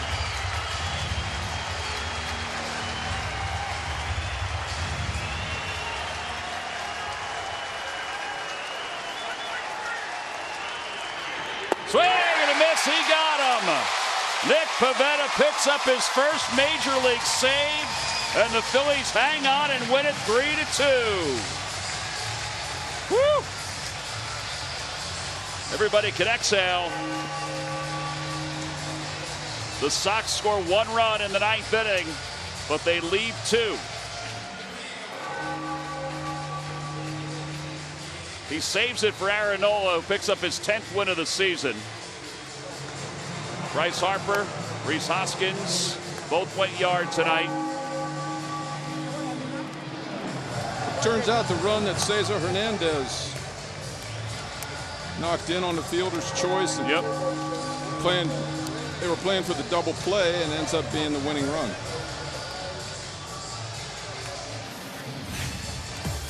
W. Mason deliveries of the game. Rhys Hoskins followed up Bryce Harper's home run with one to center field. Solid straightaway center. Love when Rhys goes center field. There's a lot of hits and home runs out there, baby. This is probably even more important, this play with Rhys and Knapp. Yep, that's a good bunt. Great time to do it. Really? I was going to say, you're contradicting yourself, fella. No way. Rhys is down on the field with Greg Murphy. Murph? All right, thank you very much, Tom. Well, you know, maybe it's never easy, but that's okay. It makes it a little bit more fun that way, right? Right, very competitive. Yeah, big win, big win. Nola and Pivetta really picking us up right there. Pivetta with some moxie right there, really picking up the rest of the bullpen. Showed his stuff. I mean, we all know he's got good stuff. But it was cool to see him get those big outs at the end. Let's talk a little bit about your offense early on. You and Bryce going back-to-back. This place got loud when that happened. First pitch swinging for you, and it was a big swing and a big moment in this game. Yeah, those are always fun. And the energy, after those couple of moments was really cool. Gives us a little taste. And but yeah, flip the momentum. It's always good to respond after the other team scores.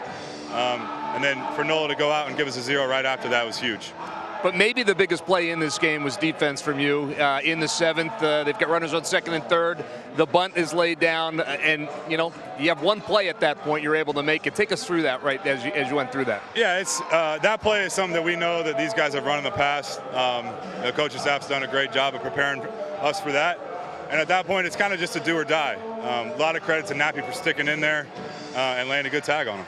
I've asked you this before, but this team's ability to bounce back. I mean, last night was tough, but you bounce back, get the win, chance to win the series tomorrow, right? Absolutely. I've said the word resiliency a lot, but it's a sign of a good team. We got a chance to win a series tomorrow at home, and we feel pretty good about it. All right, Reese, go enjoy it with your teammates. Thanks for your time. Guys, back upstairs. All right, Murph, thank you. Our Chevrolet player of the game, the guy that went 7 innings and really gave his team a shot in the arm. That was Aaron Nola.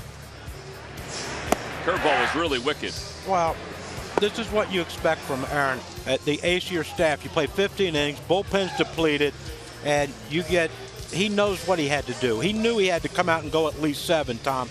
No doubt in his mind. He couldn't go 5, he couldn't go 6. No chance. If the Phillies wanted to win, Aaron took it upon himself, put it on his shoulders, and said, boys, jump on. Give me a couple and we'll win this thing. Well, that's exactly what happened. He went 7 innings, and then Nick Pivetta took care of the rest. He is our Chevrolet player of the game. Here's the final pitch, and the emotion from Nick Pivetta to pick up his first major league save. Get that man that baseball. Yeah, clap of the hands. 3-2, Phillies win it.